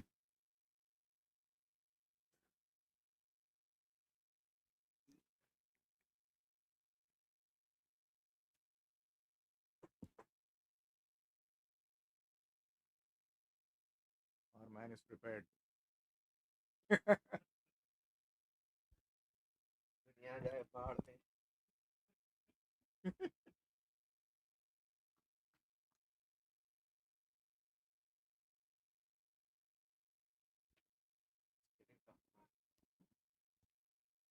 $49 for no loss.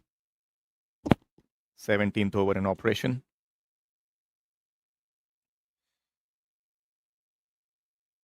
Nicely played. Straight bat. A run that keeps the high performance team from 50, away from 50.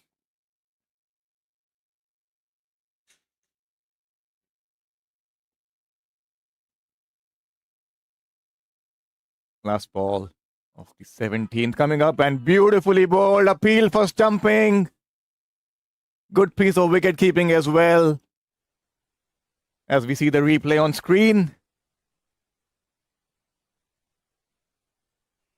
Oh, that's a tight one. And looked pretty close. Closer than you think. Unfortunately, we don't have the benefit of the DRS. Else that would have been a close one. Touch and go. Done well. I think so. He's got some part of his foot there behind the line. Yeah, it's just touch and go. Through that. As we see another over done. 49 for no loss. 17 overs.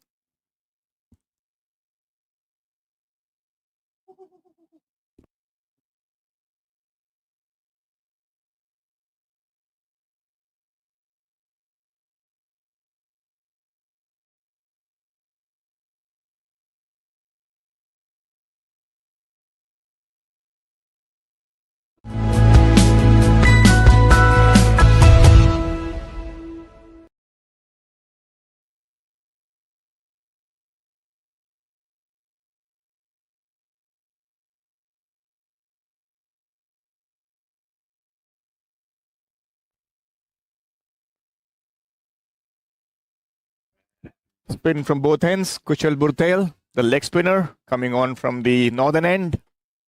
This would be interesting.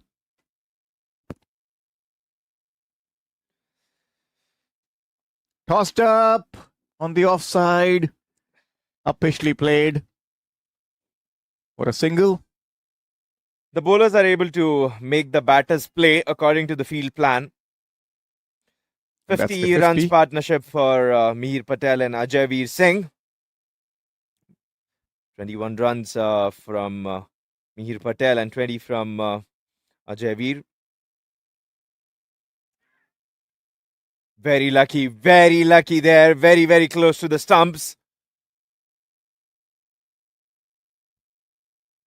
Yeah. Kushal Bhurtel has bowled well in this series so far. Tossed the ball up and also got the ball to drift, dip and turn.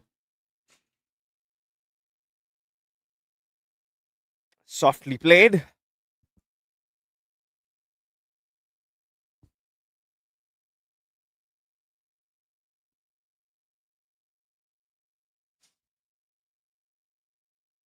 The projected score will be at 143 at this rate. Trying to take on the bowler. But still. Would that be enough, Abdul? Do you think 143? I just feel that that's below par. I doubt so. Because again, the inside edge. There's drift from him, bowling quicker through the air. That beats him.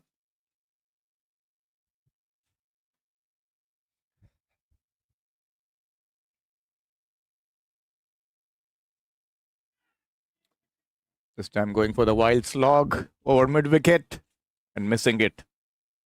18 done, 50 for the high performance side with 9 extras being bowled so far.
Sagar continuing from the pavilion end.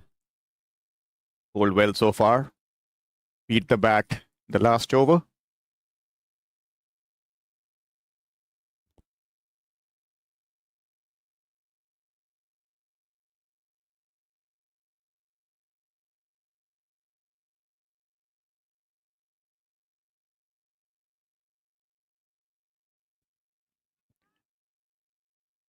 Short extra cover. And a slip in place. Once again, beautifully bowled there by Sagar. I was just speaking to one of the Nepal fielders during the drinks break, and they mentioned how difficult it is to even grip the ball at this stage with the cold weather. That's beautifully bowled. Once again, getting turn, bounce, beating the outside edge. Not the easiest conditions out here, both from a batting and bowling perspective.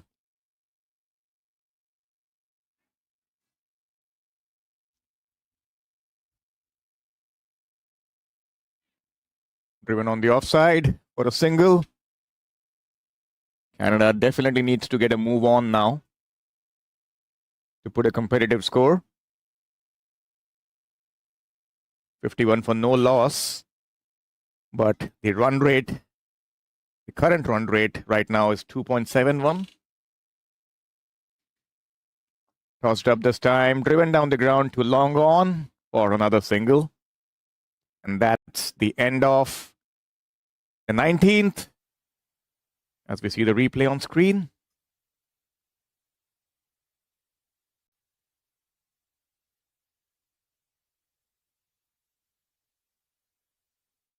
"19 overs gone, 52 for no loss."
Kushal Bhurtel holding a tight line.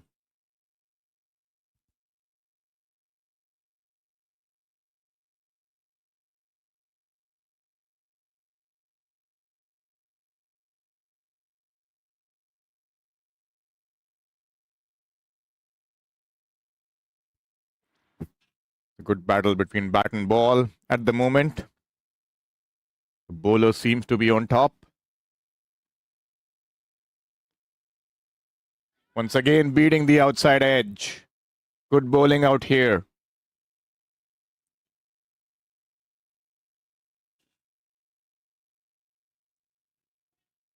Kushal has some good variations in his kitty.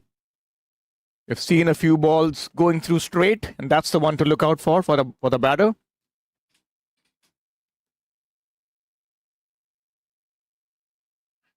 Looking for the single, sent back. I think it's about time now, Abdul, that the Canadian batters take the initiative and try to be a little more positive. I just feel that currently they are stuck in between. True, because after this over, they'll be halfway across and still we haven't crossed the 80 mark, which makes me question the approach of the batter. 20 overs done, 53 without any loss of wicket.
They continue with Sagar Dhakal. Play and a miss there. The keeper as well, not just batter. Full miss on that and it'll trickle away.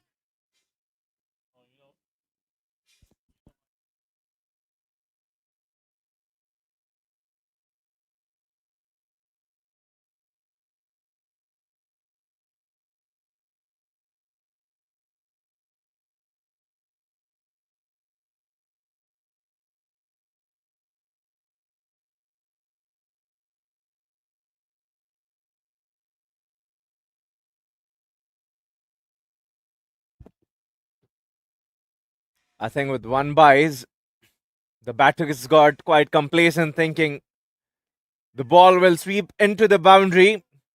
This is an eye-opener for the batters of the high-performance team because they cannot just rely on the boundary or on the pace of the ball. They'll have to make sure they continue running between the wickets.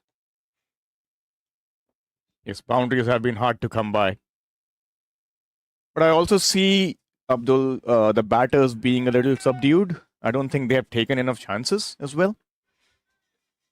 I know, because having more 9 batters to come, you need to take that risk because you're only giving your fellow batters very little time. You've given yourself enough time, enough room and space. Now, I think it is high time for the batters on crease to take on the charge against the bowlers, because if they're going to not express themselves, if they allow Nepal to strangle them, and Nepal is too good doing that. And we see first signs of that. charging down the track and hitting it over the mid-wicket fence for a boundary. I beg your pardon, it was a one bounce four. Didn't really cross the boundary. Need that. Ajay Singh goes down the track here using his reach to send it to 4 runs. That was a hard hit shot collected by the end of the over. 21 done, 59 for no loss. Batting on 26 of 69. They need a couple of more hits like that.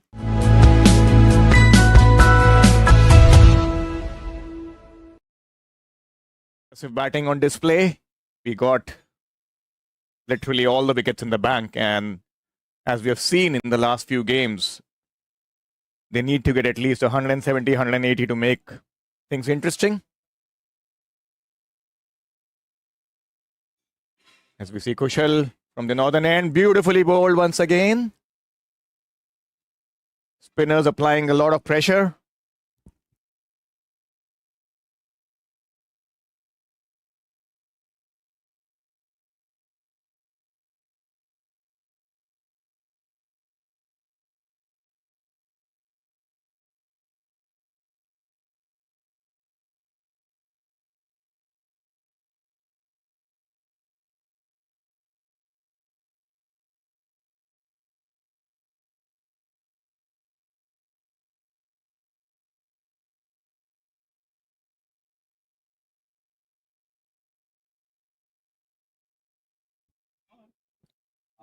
Kushal once again.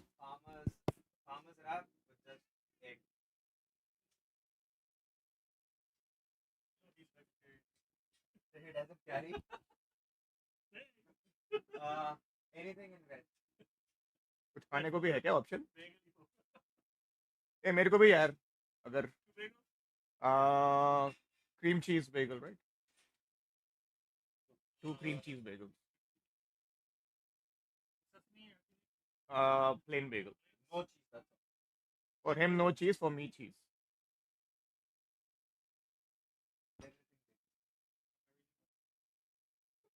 Guys, why don't you decide first? I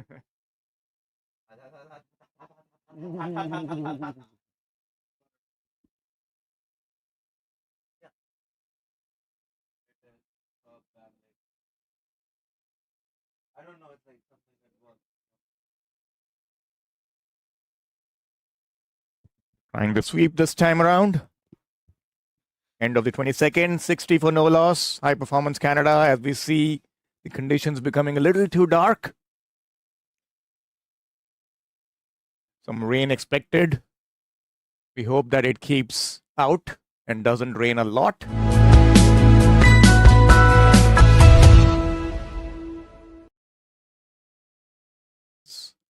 And we would want to see a tight game.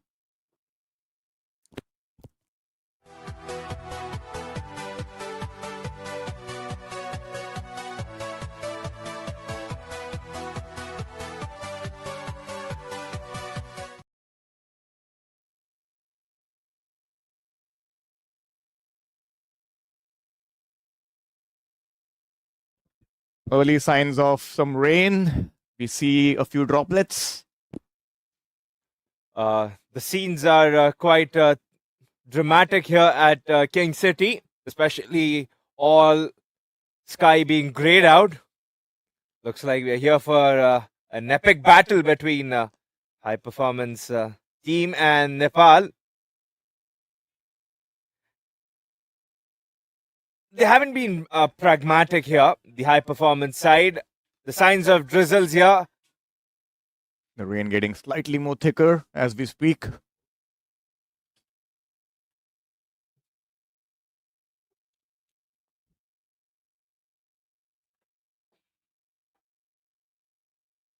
That's a beauty. For LBW. That was a close one, I believe.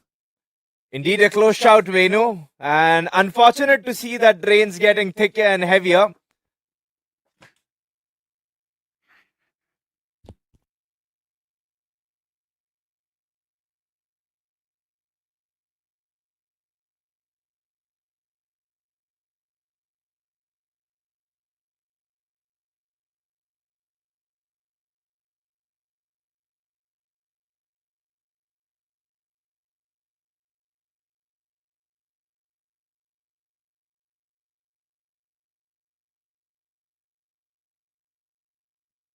I think the rain's got a little too heavy now.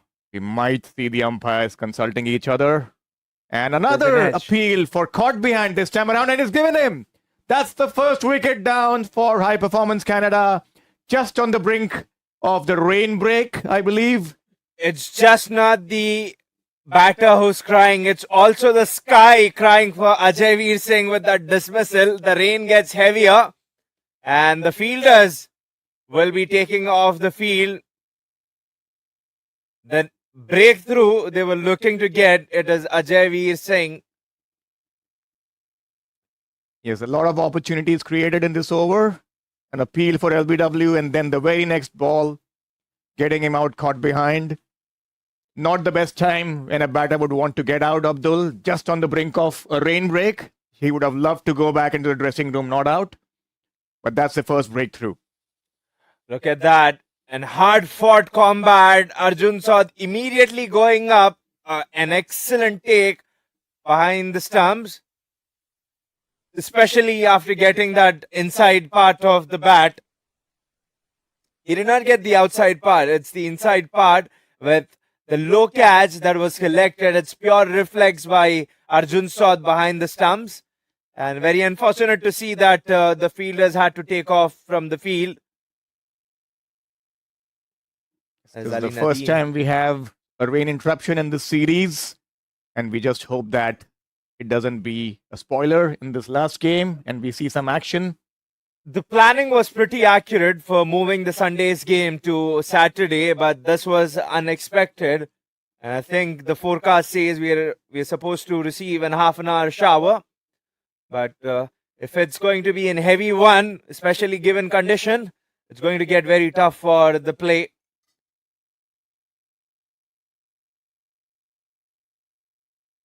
Very unfortunate because this is going to be the tying game for the high performance side. If not, Nepal's got the lead here. Nepal wouldn't mind that, but especially taking that into consideration, they would definitely mind not playing a complete game because they are going to play against Scotland and USA for the World Cup qualifier League 2. 6 games ahead of them, Venu. Absolutely. I think these games are really crucial from Nepal's standpoint.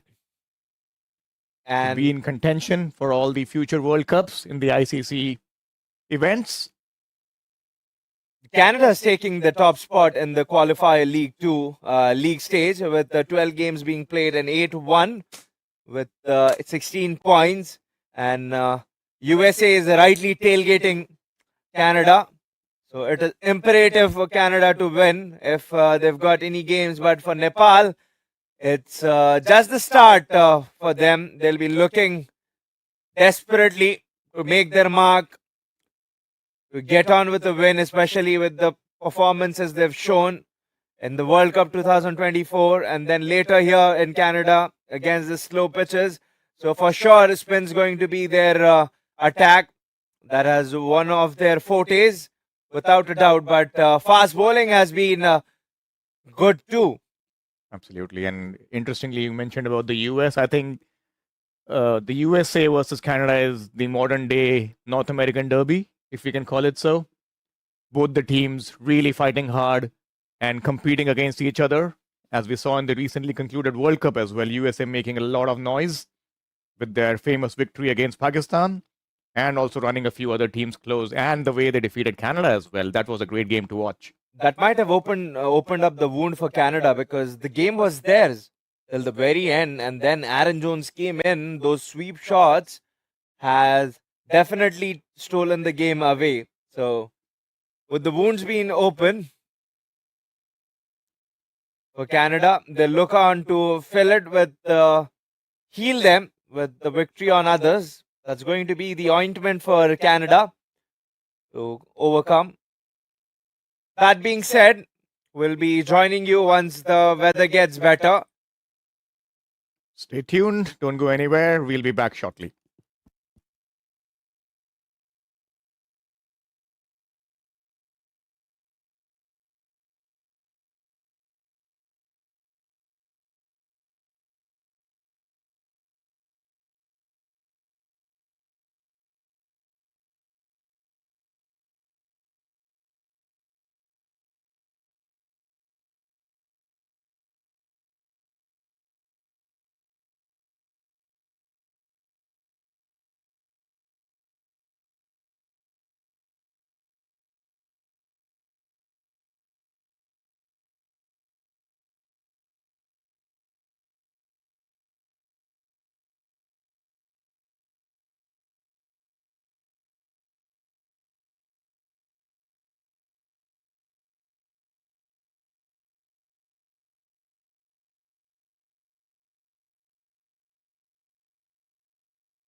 Welcome back after the rain interruption. We are again in dryness.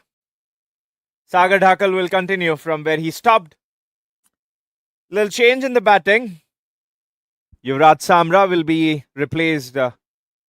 Ajay Singh will be replaced by Samra. And Mihir Patel still on the non-strikers end. The updates that are good news, will be having 2 overs cut only. So a 48 overs game. Slip in position. Aasif, Sheikh. And the commentary box will be still pursued by Abdul Mukhid. That is me and my fellow commentator Venu Gopal to join me. Welcome back, Venu. Thanks, Abdul, and good afternoon to everyone watching this game live. Short interruption, but we're happy that the game is not affected that much. Only 2 overs. 61 for the loss of 1 wicket, 23 overs. High performance Canada.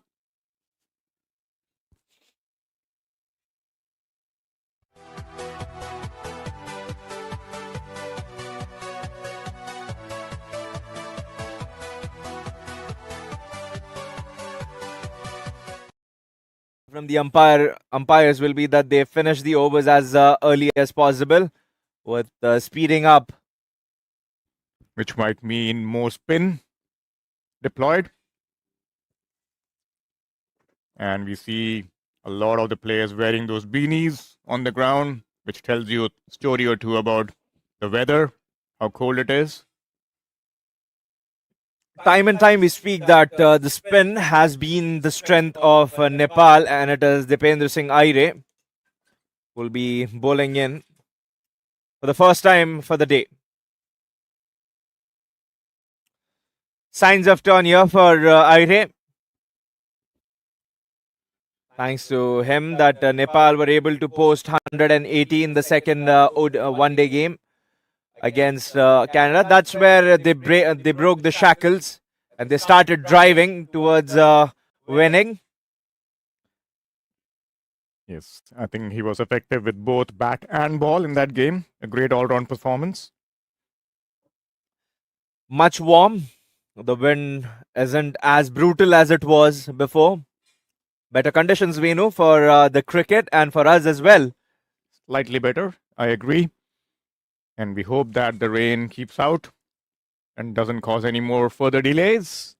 As we see Airee to Yuvraj Samra, the southpaw, who's been in really good touch. Cut away, and good fielding in the end prevents the single. It was hit hard, and we have kept on emphasizing how cold it is and how difficult conditions this is for both batting and fielding as well. It always haunts if in the series you've been run out. So the second game, Yuvraj Samra was run out by his partner with miscommunication. Might be playing in his head, but Mihir and Samra has played with one another for numerous games. Timed well, and the fielding has been really brilliant in the middle by Nepal. Good cricket all around. And the outfield, we predict, might get even more slower as the day progresses with some rain. And 24 done. 10 extras so far. The first wicket was lost on 61. 62.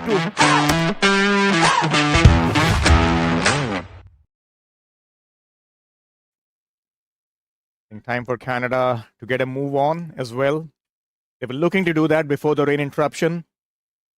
But I believe now is the time for them to find a way to post a good total on board.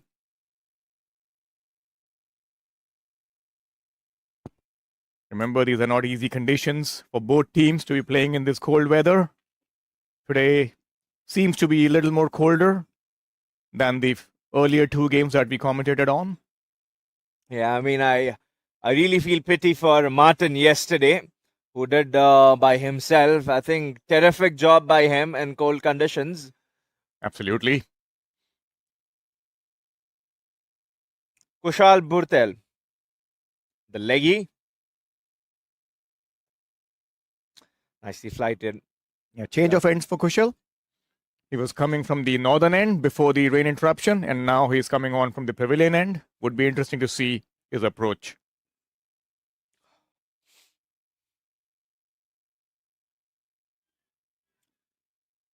Interesting field setup for Mihir Patel.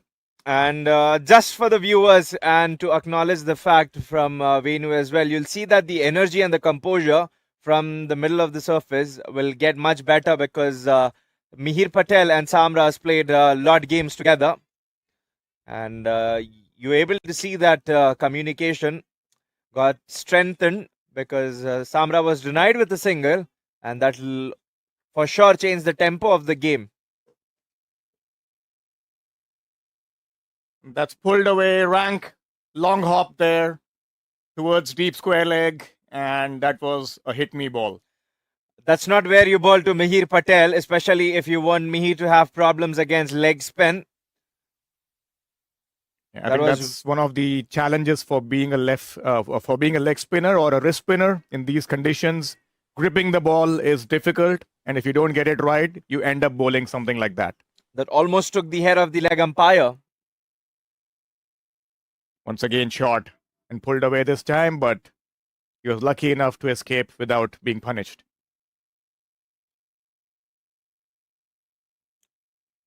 Yeah, I think coming back to your point, Abdul, what also helps is that you have a left and right hand combination in the middle, which is always teasing and irritating for the fielding side to keep changing the field, keep changing the line as a bowler as well. But that's a cracking shot of the back foot by Yuvraj Samra. Beautifully timed and exceptional placement as well for a boundary. He is terrific as an opener. He is terrific as a middle order batsman. So Samra crunches one out right there. And that was a juicy crunch from Yuvraj Samra to pick his first boundary of the innings today. 25 done, 71 for 1 wicket.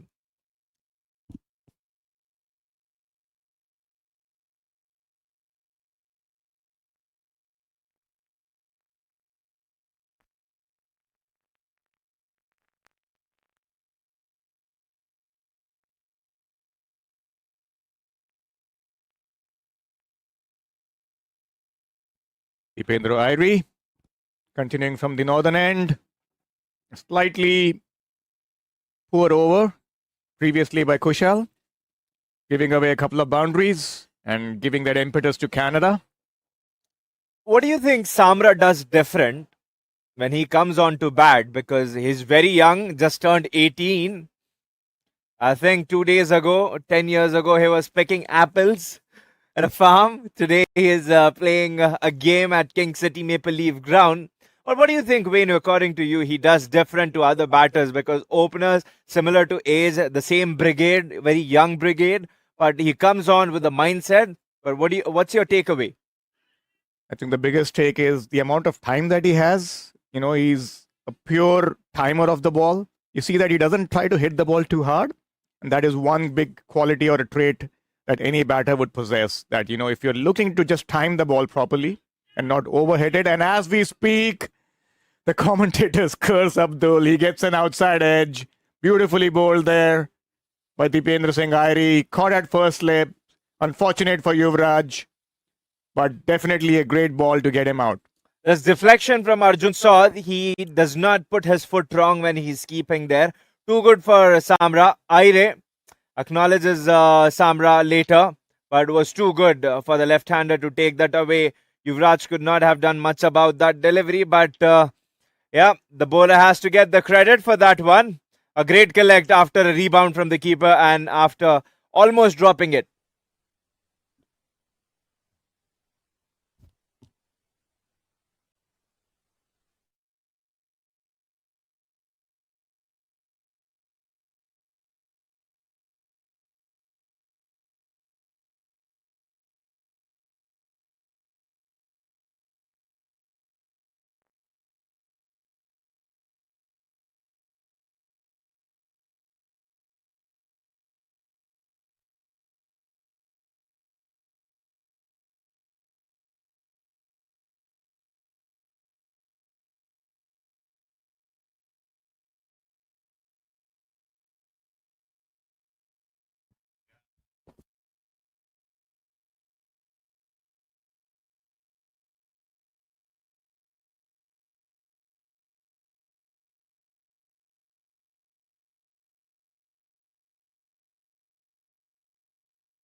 Skipper of the side, Ali Nadeem, walks in the middle. Was having a great run this season. Played for Chicago Tigers too in the minor league cricket. Won the S9 game for Spartans. Was an higher scorer yesterday of 80 odd runs. That's correct. Unfortunately, could not take the side home, but great batting nevertheless. Dipendra Singh Airee once again, turn and bounce on offer. Ali Nadeem looking for the quick single. There's no I word in the word team. So it says that it has to be a collective effort. One man cannot drag the game home. Once again, looking for the quick single, and that looks like he's just made it back. A direct hit once again. Nepal have been sharp in the field, as we have seen in the previous games as well. Ali Nadeem, where do you think you're running? The ball's right there. Yes and a no. Mihir Patel could have been proactive. That is a very close call. It was extremely close. I would say he's lucky to survive that. That's on your replay. A sharp throw there. What a solid eye there. It leaves us room for discussion. A lot of discussion to be made on this. We'll leave that to our viewers. Hurl in your comments and say that. What do you think about the throw? Looks like he's missed his mark, Venu, hasn't he? Yeah, touch and go from the naked eye, but yeah, obviously we have the benefit of the replay. The umpires don't, so I wouldn't blame the umpires for that, but definitely touch and go. On the up there, scared away back to his own crease.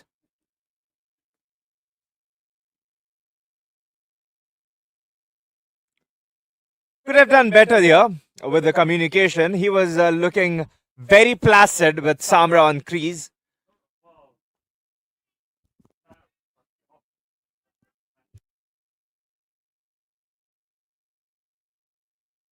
I think Canada needs to be careful out here. They've lost a couple of wickets, and they would not want to be in a situation where they lose a few more in these middle overs, as we have seen in the previous games as well, that this is where the spinners come into play. And this is exactly where you see a flurry of wickets being lost, both from Nepal and from Canada in the last few games. And it's a critical time in the game.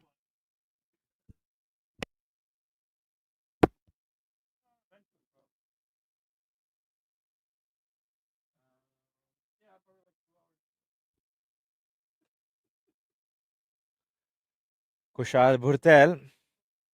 Middle order has been quite precarious for the high performance team. Very wide there. Gets lucky. Hugely lucky there for not flying away to the boundary. Absolutely. And good take by the keeper Arjun as well. He's been solid behind the stumps. Very safe as a wicket keeper. Here comes Bhurtel. Slightly short outside the off stump. Placed into the deep for a single. 74 for 2. What do you reckon, Abdul? What might be a decent total today given the conditions? I mean, to be very honest, I haven't seen the score past 200 so far in the 3 games that they've played, Canada and the high performance side. With the current run rate, it looks like 133. But I think if Ali Nadeem bats on and Mihir starts changing his gears, I think we'll be at least looking at 180 from here. Given the ability of Ali Nadeem, he says that there's a single. I absolutely not understanding. I'm not understanding why is there a reluctance and he is unhappy. Yes, I think he's shown his intentions, and it's pretty clear that he's looking for those quick singles in these gaps. I think out of the first 2, I believe this one was much more tuned to kind of look for that single. And as we see him driving down the ground, a bit of communication error between the 2 batters we have seen in the last 3 to 4 deliveries, especially when Ali Nadeem was on strike. It plays a major role when you haven't played together and suddenly you have this chance to play. You out of the blue, you come out to bat with a batter you haven't played with. So it does keep you hindered. End of 27th over, 75 for 2.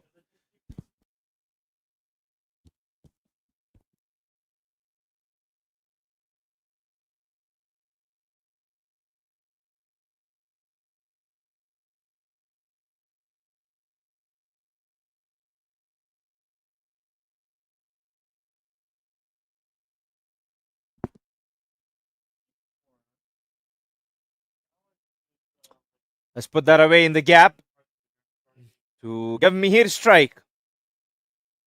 And I think with the challenge, it beautifies the game as well to gel up with an unknown body you haven't played with, especially the experience what Ali Nadeem brings to the table.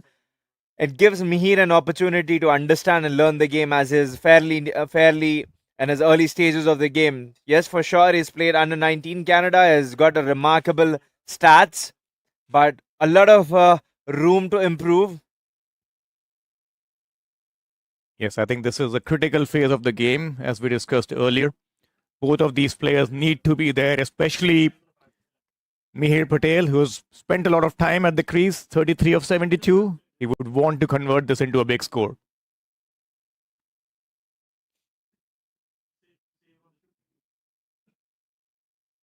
Dipendra Singh Airee once again, slightly short of length, pushing him on the back foot. It amazes me how Airee changes his flighted ball to a quicker one through the air, and then he starts to hold up. It isn't that he's only getting pace of the delivery, but he's able to get the turn 2 of the surface. So that is remarkable for him, and it surely will create difficulties for the batter standing there facing Airee. Yes, he's a smart operator, as you can see that he has those subtle variations, and that's good enough to kind of keep the batters at bay. Doesn't have too many variations, but just those subtle ones which you mentioned about varying the pace and also the flight. There you go once again. Exceptional delivery, bounce on offer, beating the keeper as well at this stage. Oh my goodness, we saw a fielder slip for the first time. Signs of some wet outfield, obviously with the rain.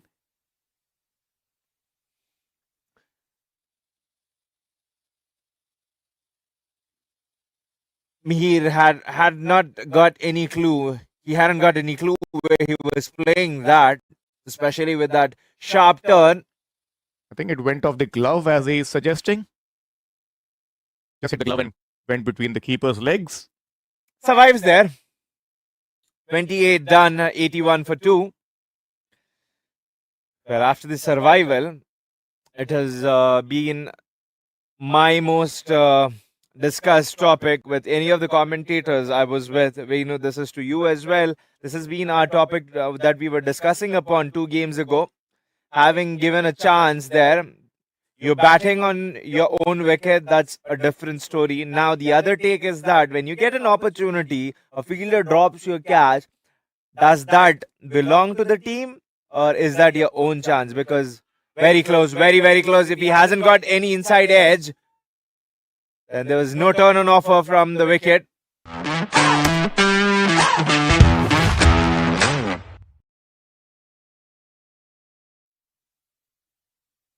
If that's an inside edge, that should have saved him. But if not, I will be wondering upon the decision taken by the umpire. Yeah, I think probably what saved him is just about outside the line of the off stump. Maybe that's the only reason why I could think, or the inside edge, either of the two. As you see, Nepal excellent in the field once again. Airee has been a ball of energy, always standing inside the circle, keeps the pressure on the batters.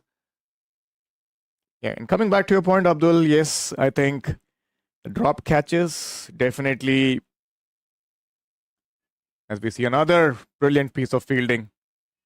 My goodness, they're always on toes, very sharp with the fielding, Nepal cricket team. I must give it to them for that, for sure.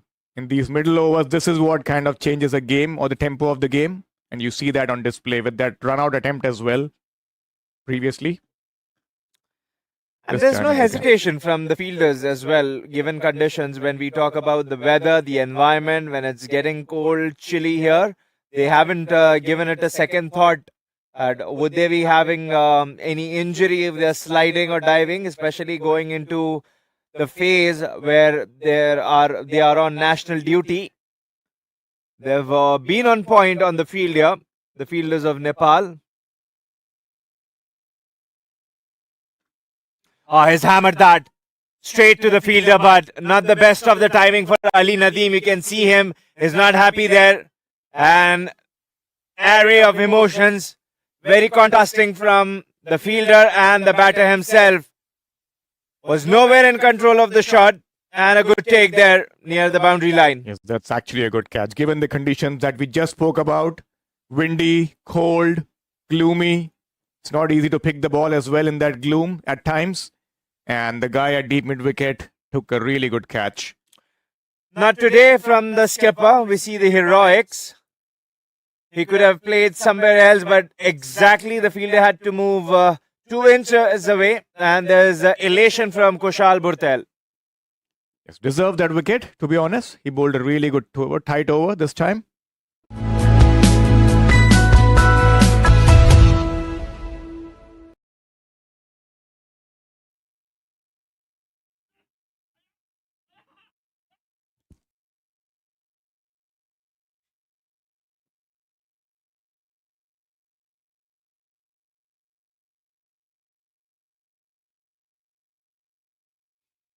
New man, Munir Ahmed Kakar. The dimension of the game could have been looked in a different way, because Mihir facing 79 balls and Ali Nadeem being new batter on the crease, he could have let his experience come into place and could have told Mihir that how about he start taking the charge and try converting ones into twos and look out for that odd boundary in the over. Because at times you cannot drive your team away single-handedly. Agreed. He needs support, and Mihir's wicket now is definitely the key.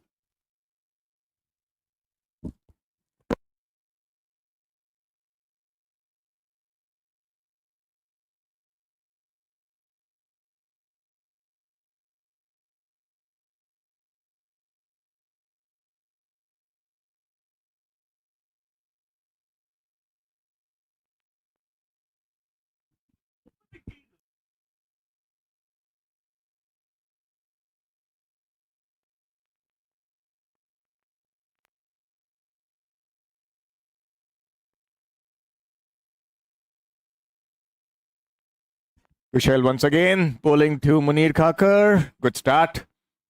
Nicely played as well. Watching the ball closely.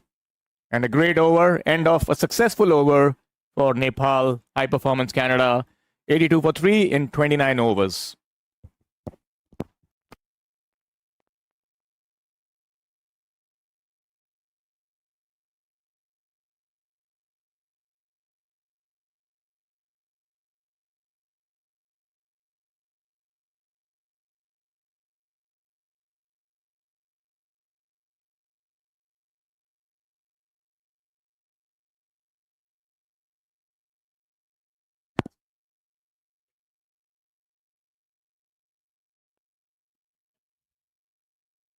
Airee, who will continue the bowling spell. What I've really liked about the formulation on the field is that they've got a slip. That slip in the games as well. It reminds us that they haven't removed the slip despite getting deeper into the overs. Yes, good attacking captaincy. And good thinking from Nepal as well to apply that extra pressure on Canada. They realized that this is the opening that they were looking for in the middle phase. The openers did really well initially by playing out the new ball, but I just feel that they've missed a trick or two by not accelerating enough in the end of, say, the 14th or 15th over till the 20th over. That was a time that they had to cash in a bit. You know, it might be amusing to viewers and to us that has swiveled across there. Fielder in place will be only one. Is that there's a fielder there at slip for a reason, because Canada high performance team, they've been on back foot. They haven't been able to capitalize on the chances here. So if the captain's thinking that he has to put a slip there, that means that the aggressive brand of cricket hasn't been played. Just like that, the running from Mihir has been a little disappointing, because he's usually good between the wickets. It was once with Ali Nadeem. The second time has looked a little switched off today. Because the captain, if he's thinking to keep that one slip, that means that you're certainly on the back foot. And that too for an off spinner. with the ball coming in instead of moving away from the bat. Because one fielder being utilized, deployed at that spot, that says that one of the regions in the ground can be vacant. The captain sees that there's no real intent from the batter to score in a certain direction, and batters turning it across. If they start changing their momentum, that puts the fielding captain on the back foot. End of 30th over, 85 for 3.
Turn there, the viewers might have been able to identify how the wicket's been behaving.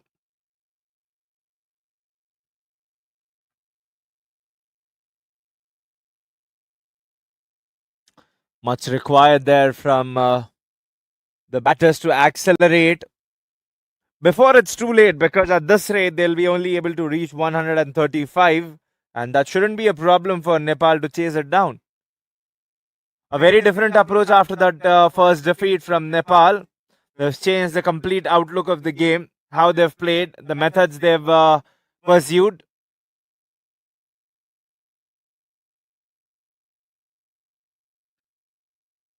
Agreed. And I think even in that first game, for that matter, you saw how they fought till the end as well, taking 7 wickets. If they just had about 20 or 30 odd runs more, they could have won that game as well.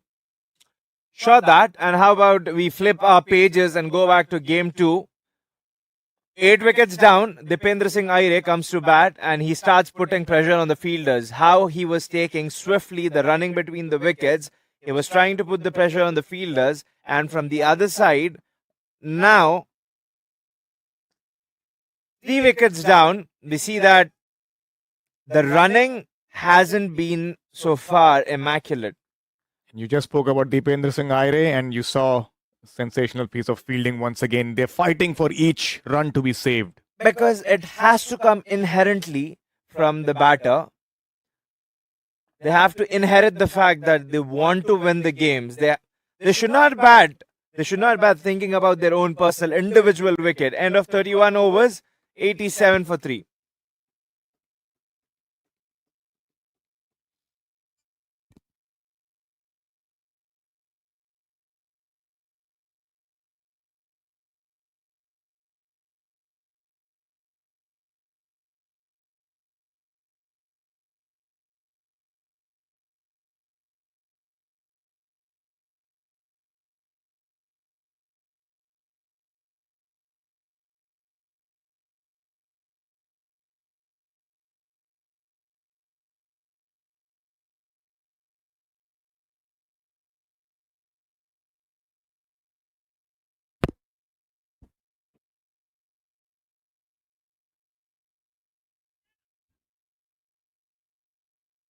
Beginning of a fresh over. Dipendra Singh Airee, 1 for 11 so far.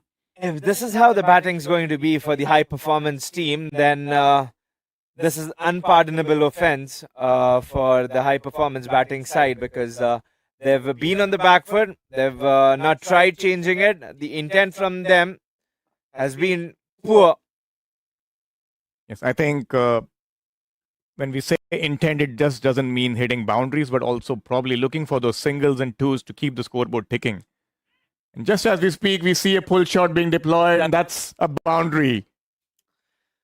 That is needed from Mihir Patel. And why sell yourself low when you can play those type of shots there?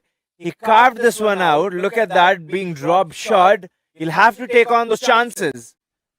Yes, a rank bad ball there. Rare one by Dipendra Singh Airee, who has been pretty accurate till now.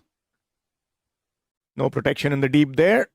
As he bowls once again and slightly short. This time played off the back foot towards mid-on or long on. If he tries to play a little bit more, look at that deep mid-wicket region. Airee has kept that for Mihir to hit across the line. But that short pitch delivery, where he's swiveling across when he sent it down the ground, playing along the line, he can try a bit more. Much better. Single being taken. Because there's one spot where there's no fielder. This is the kind of intent that Canada needs to show now, as we've seen in this over.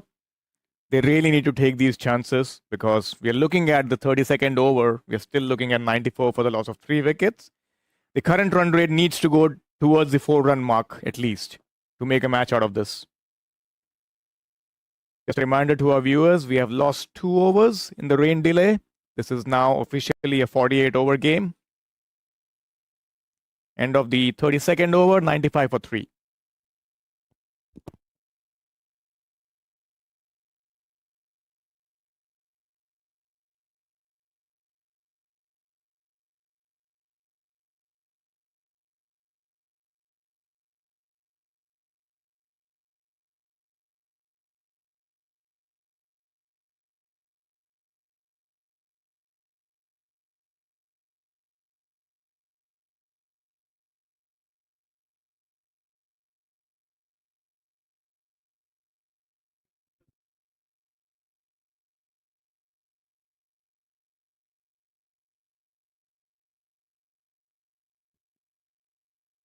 Back in the game. How much time it takes for the ball to go to the fielder and they're leisurely running there. And harsh criticism is only given to the players who are much more capable of what they're doing.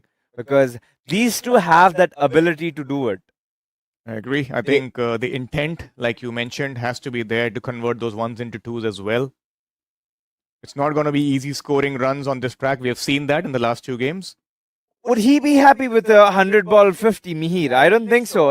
As a player, how much he loves to contribute to the team, I'm sure he's not concerned for his own personal accolades. But there has to come an intent, a change of sign from Mihir to step on the gas pedal and start moving stuff for his team.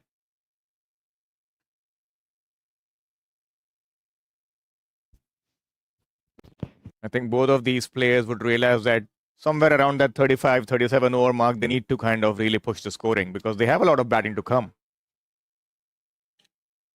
A month ago, in minor league cricket USA, Munir Kakar was able to score 16 runs of the last over for St. Louis Americans.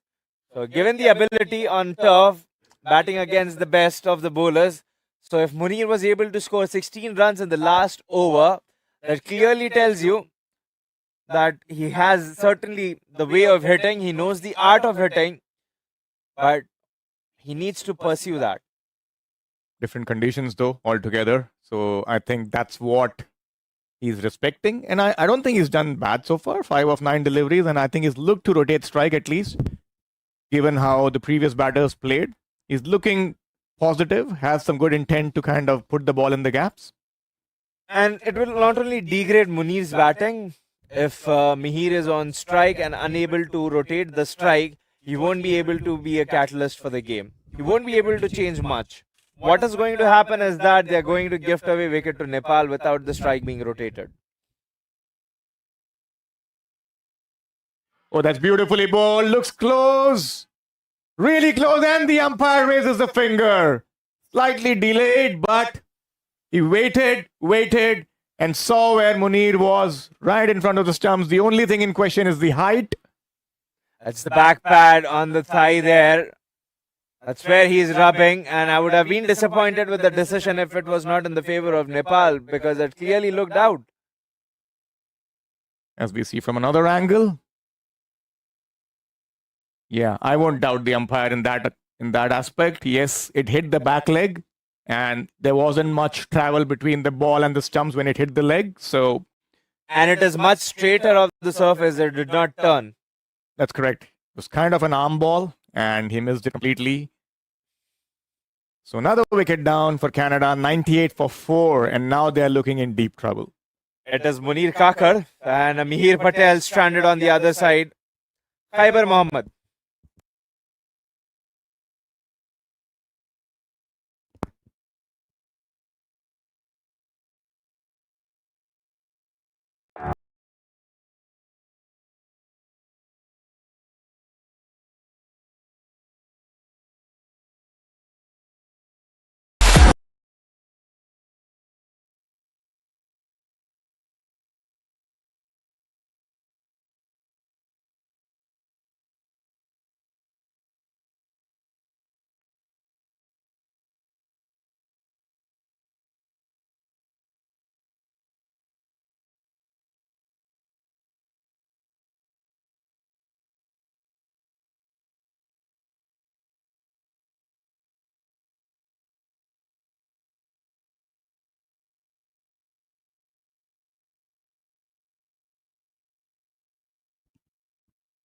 Successful over, this one for Sagar.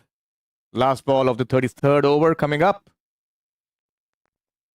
Tossed up, played down to mid-on, and they were trying to chance his arm. A slight misfield, which allows them to go for a single. Good over this by Sagar. End of the over. 99 for 4. He was able to bait Munir Ahmed Kakar on that previous ball. Struck bit in front of the pad.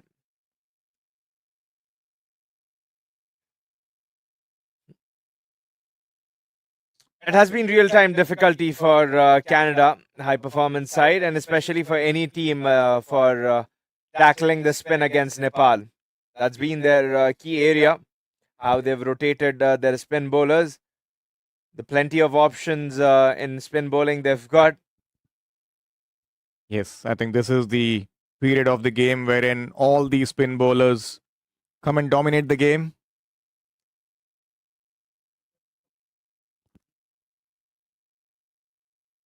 Dipendra Singh Airee once again coming on from the northern end. 1 for 19 so far for him.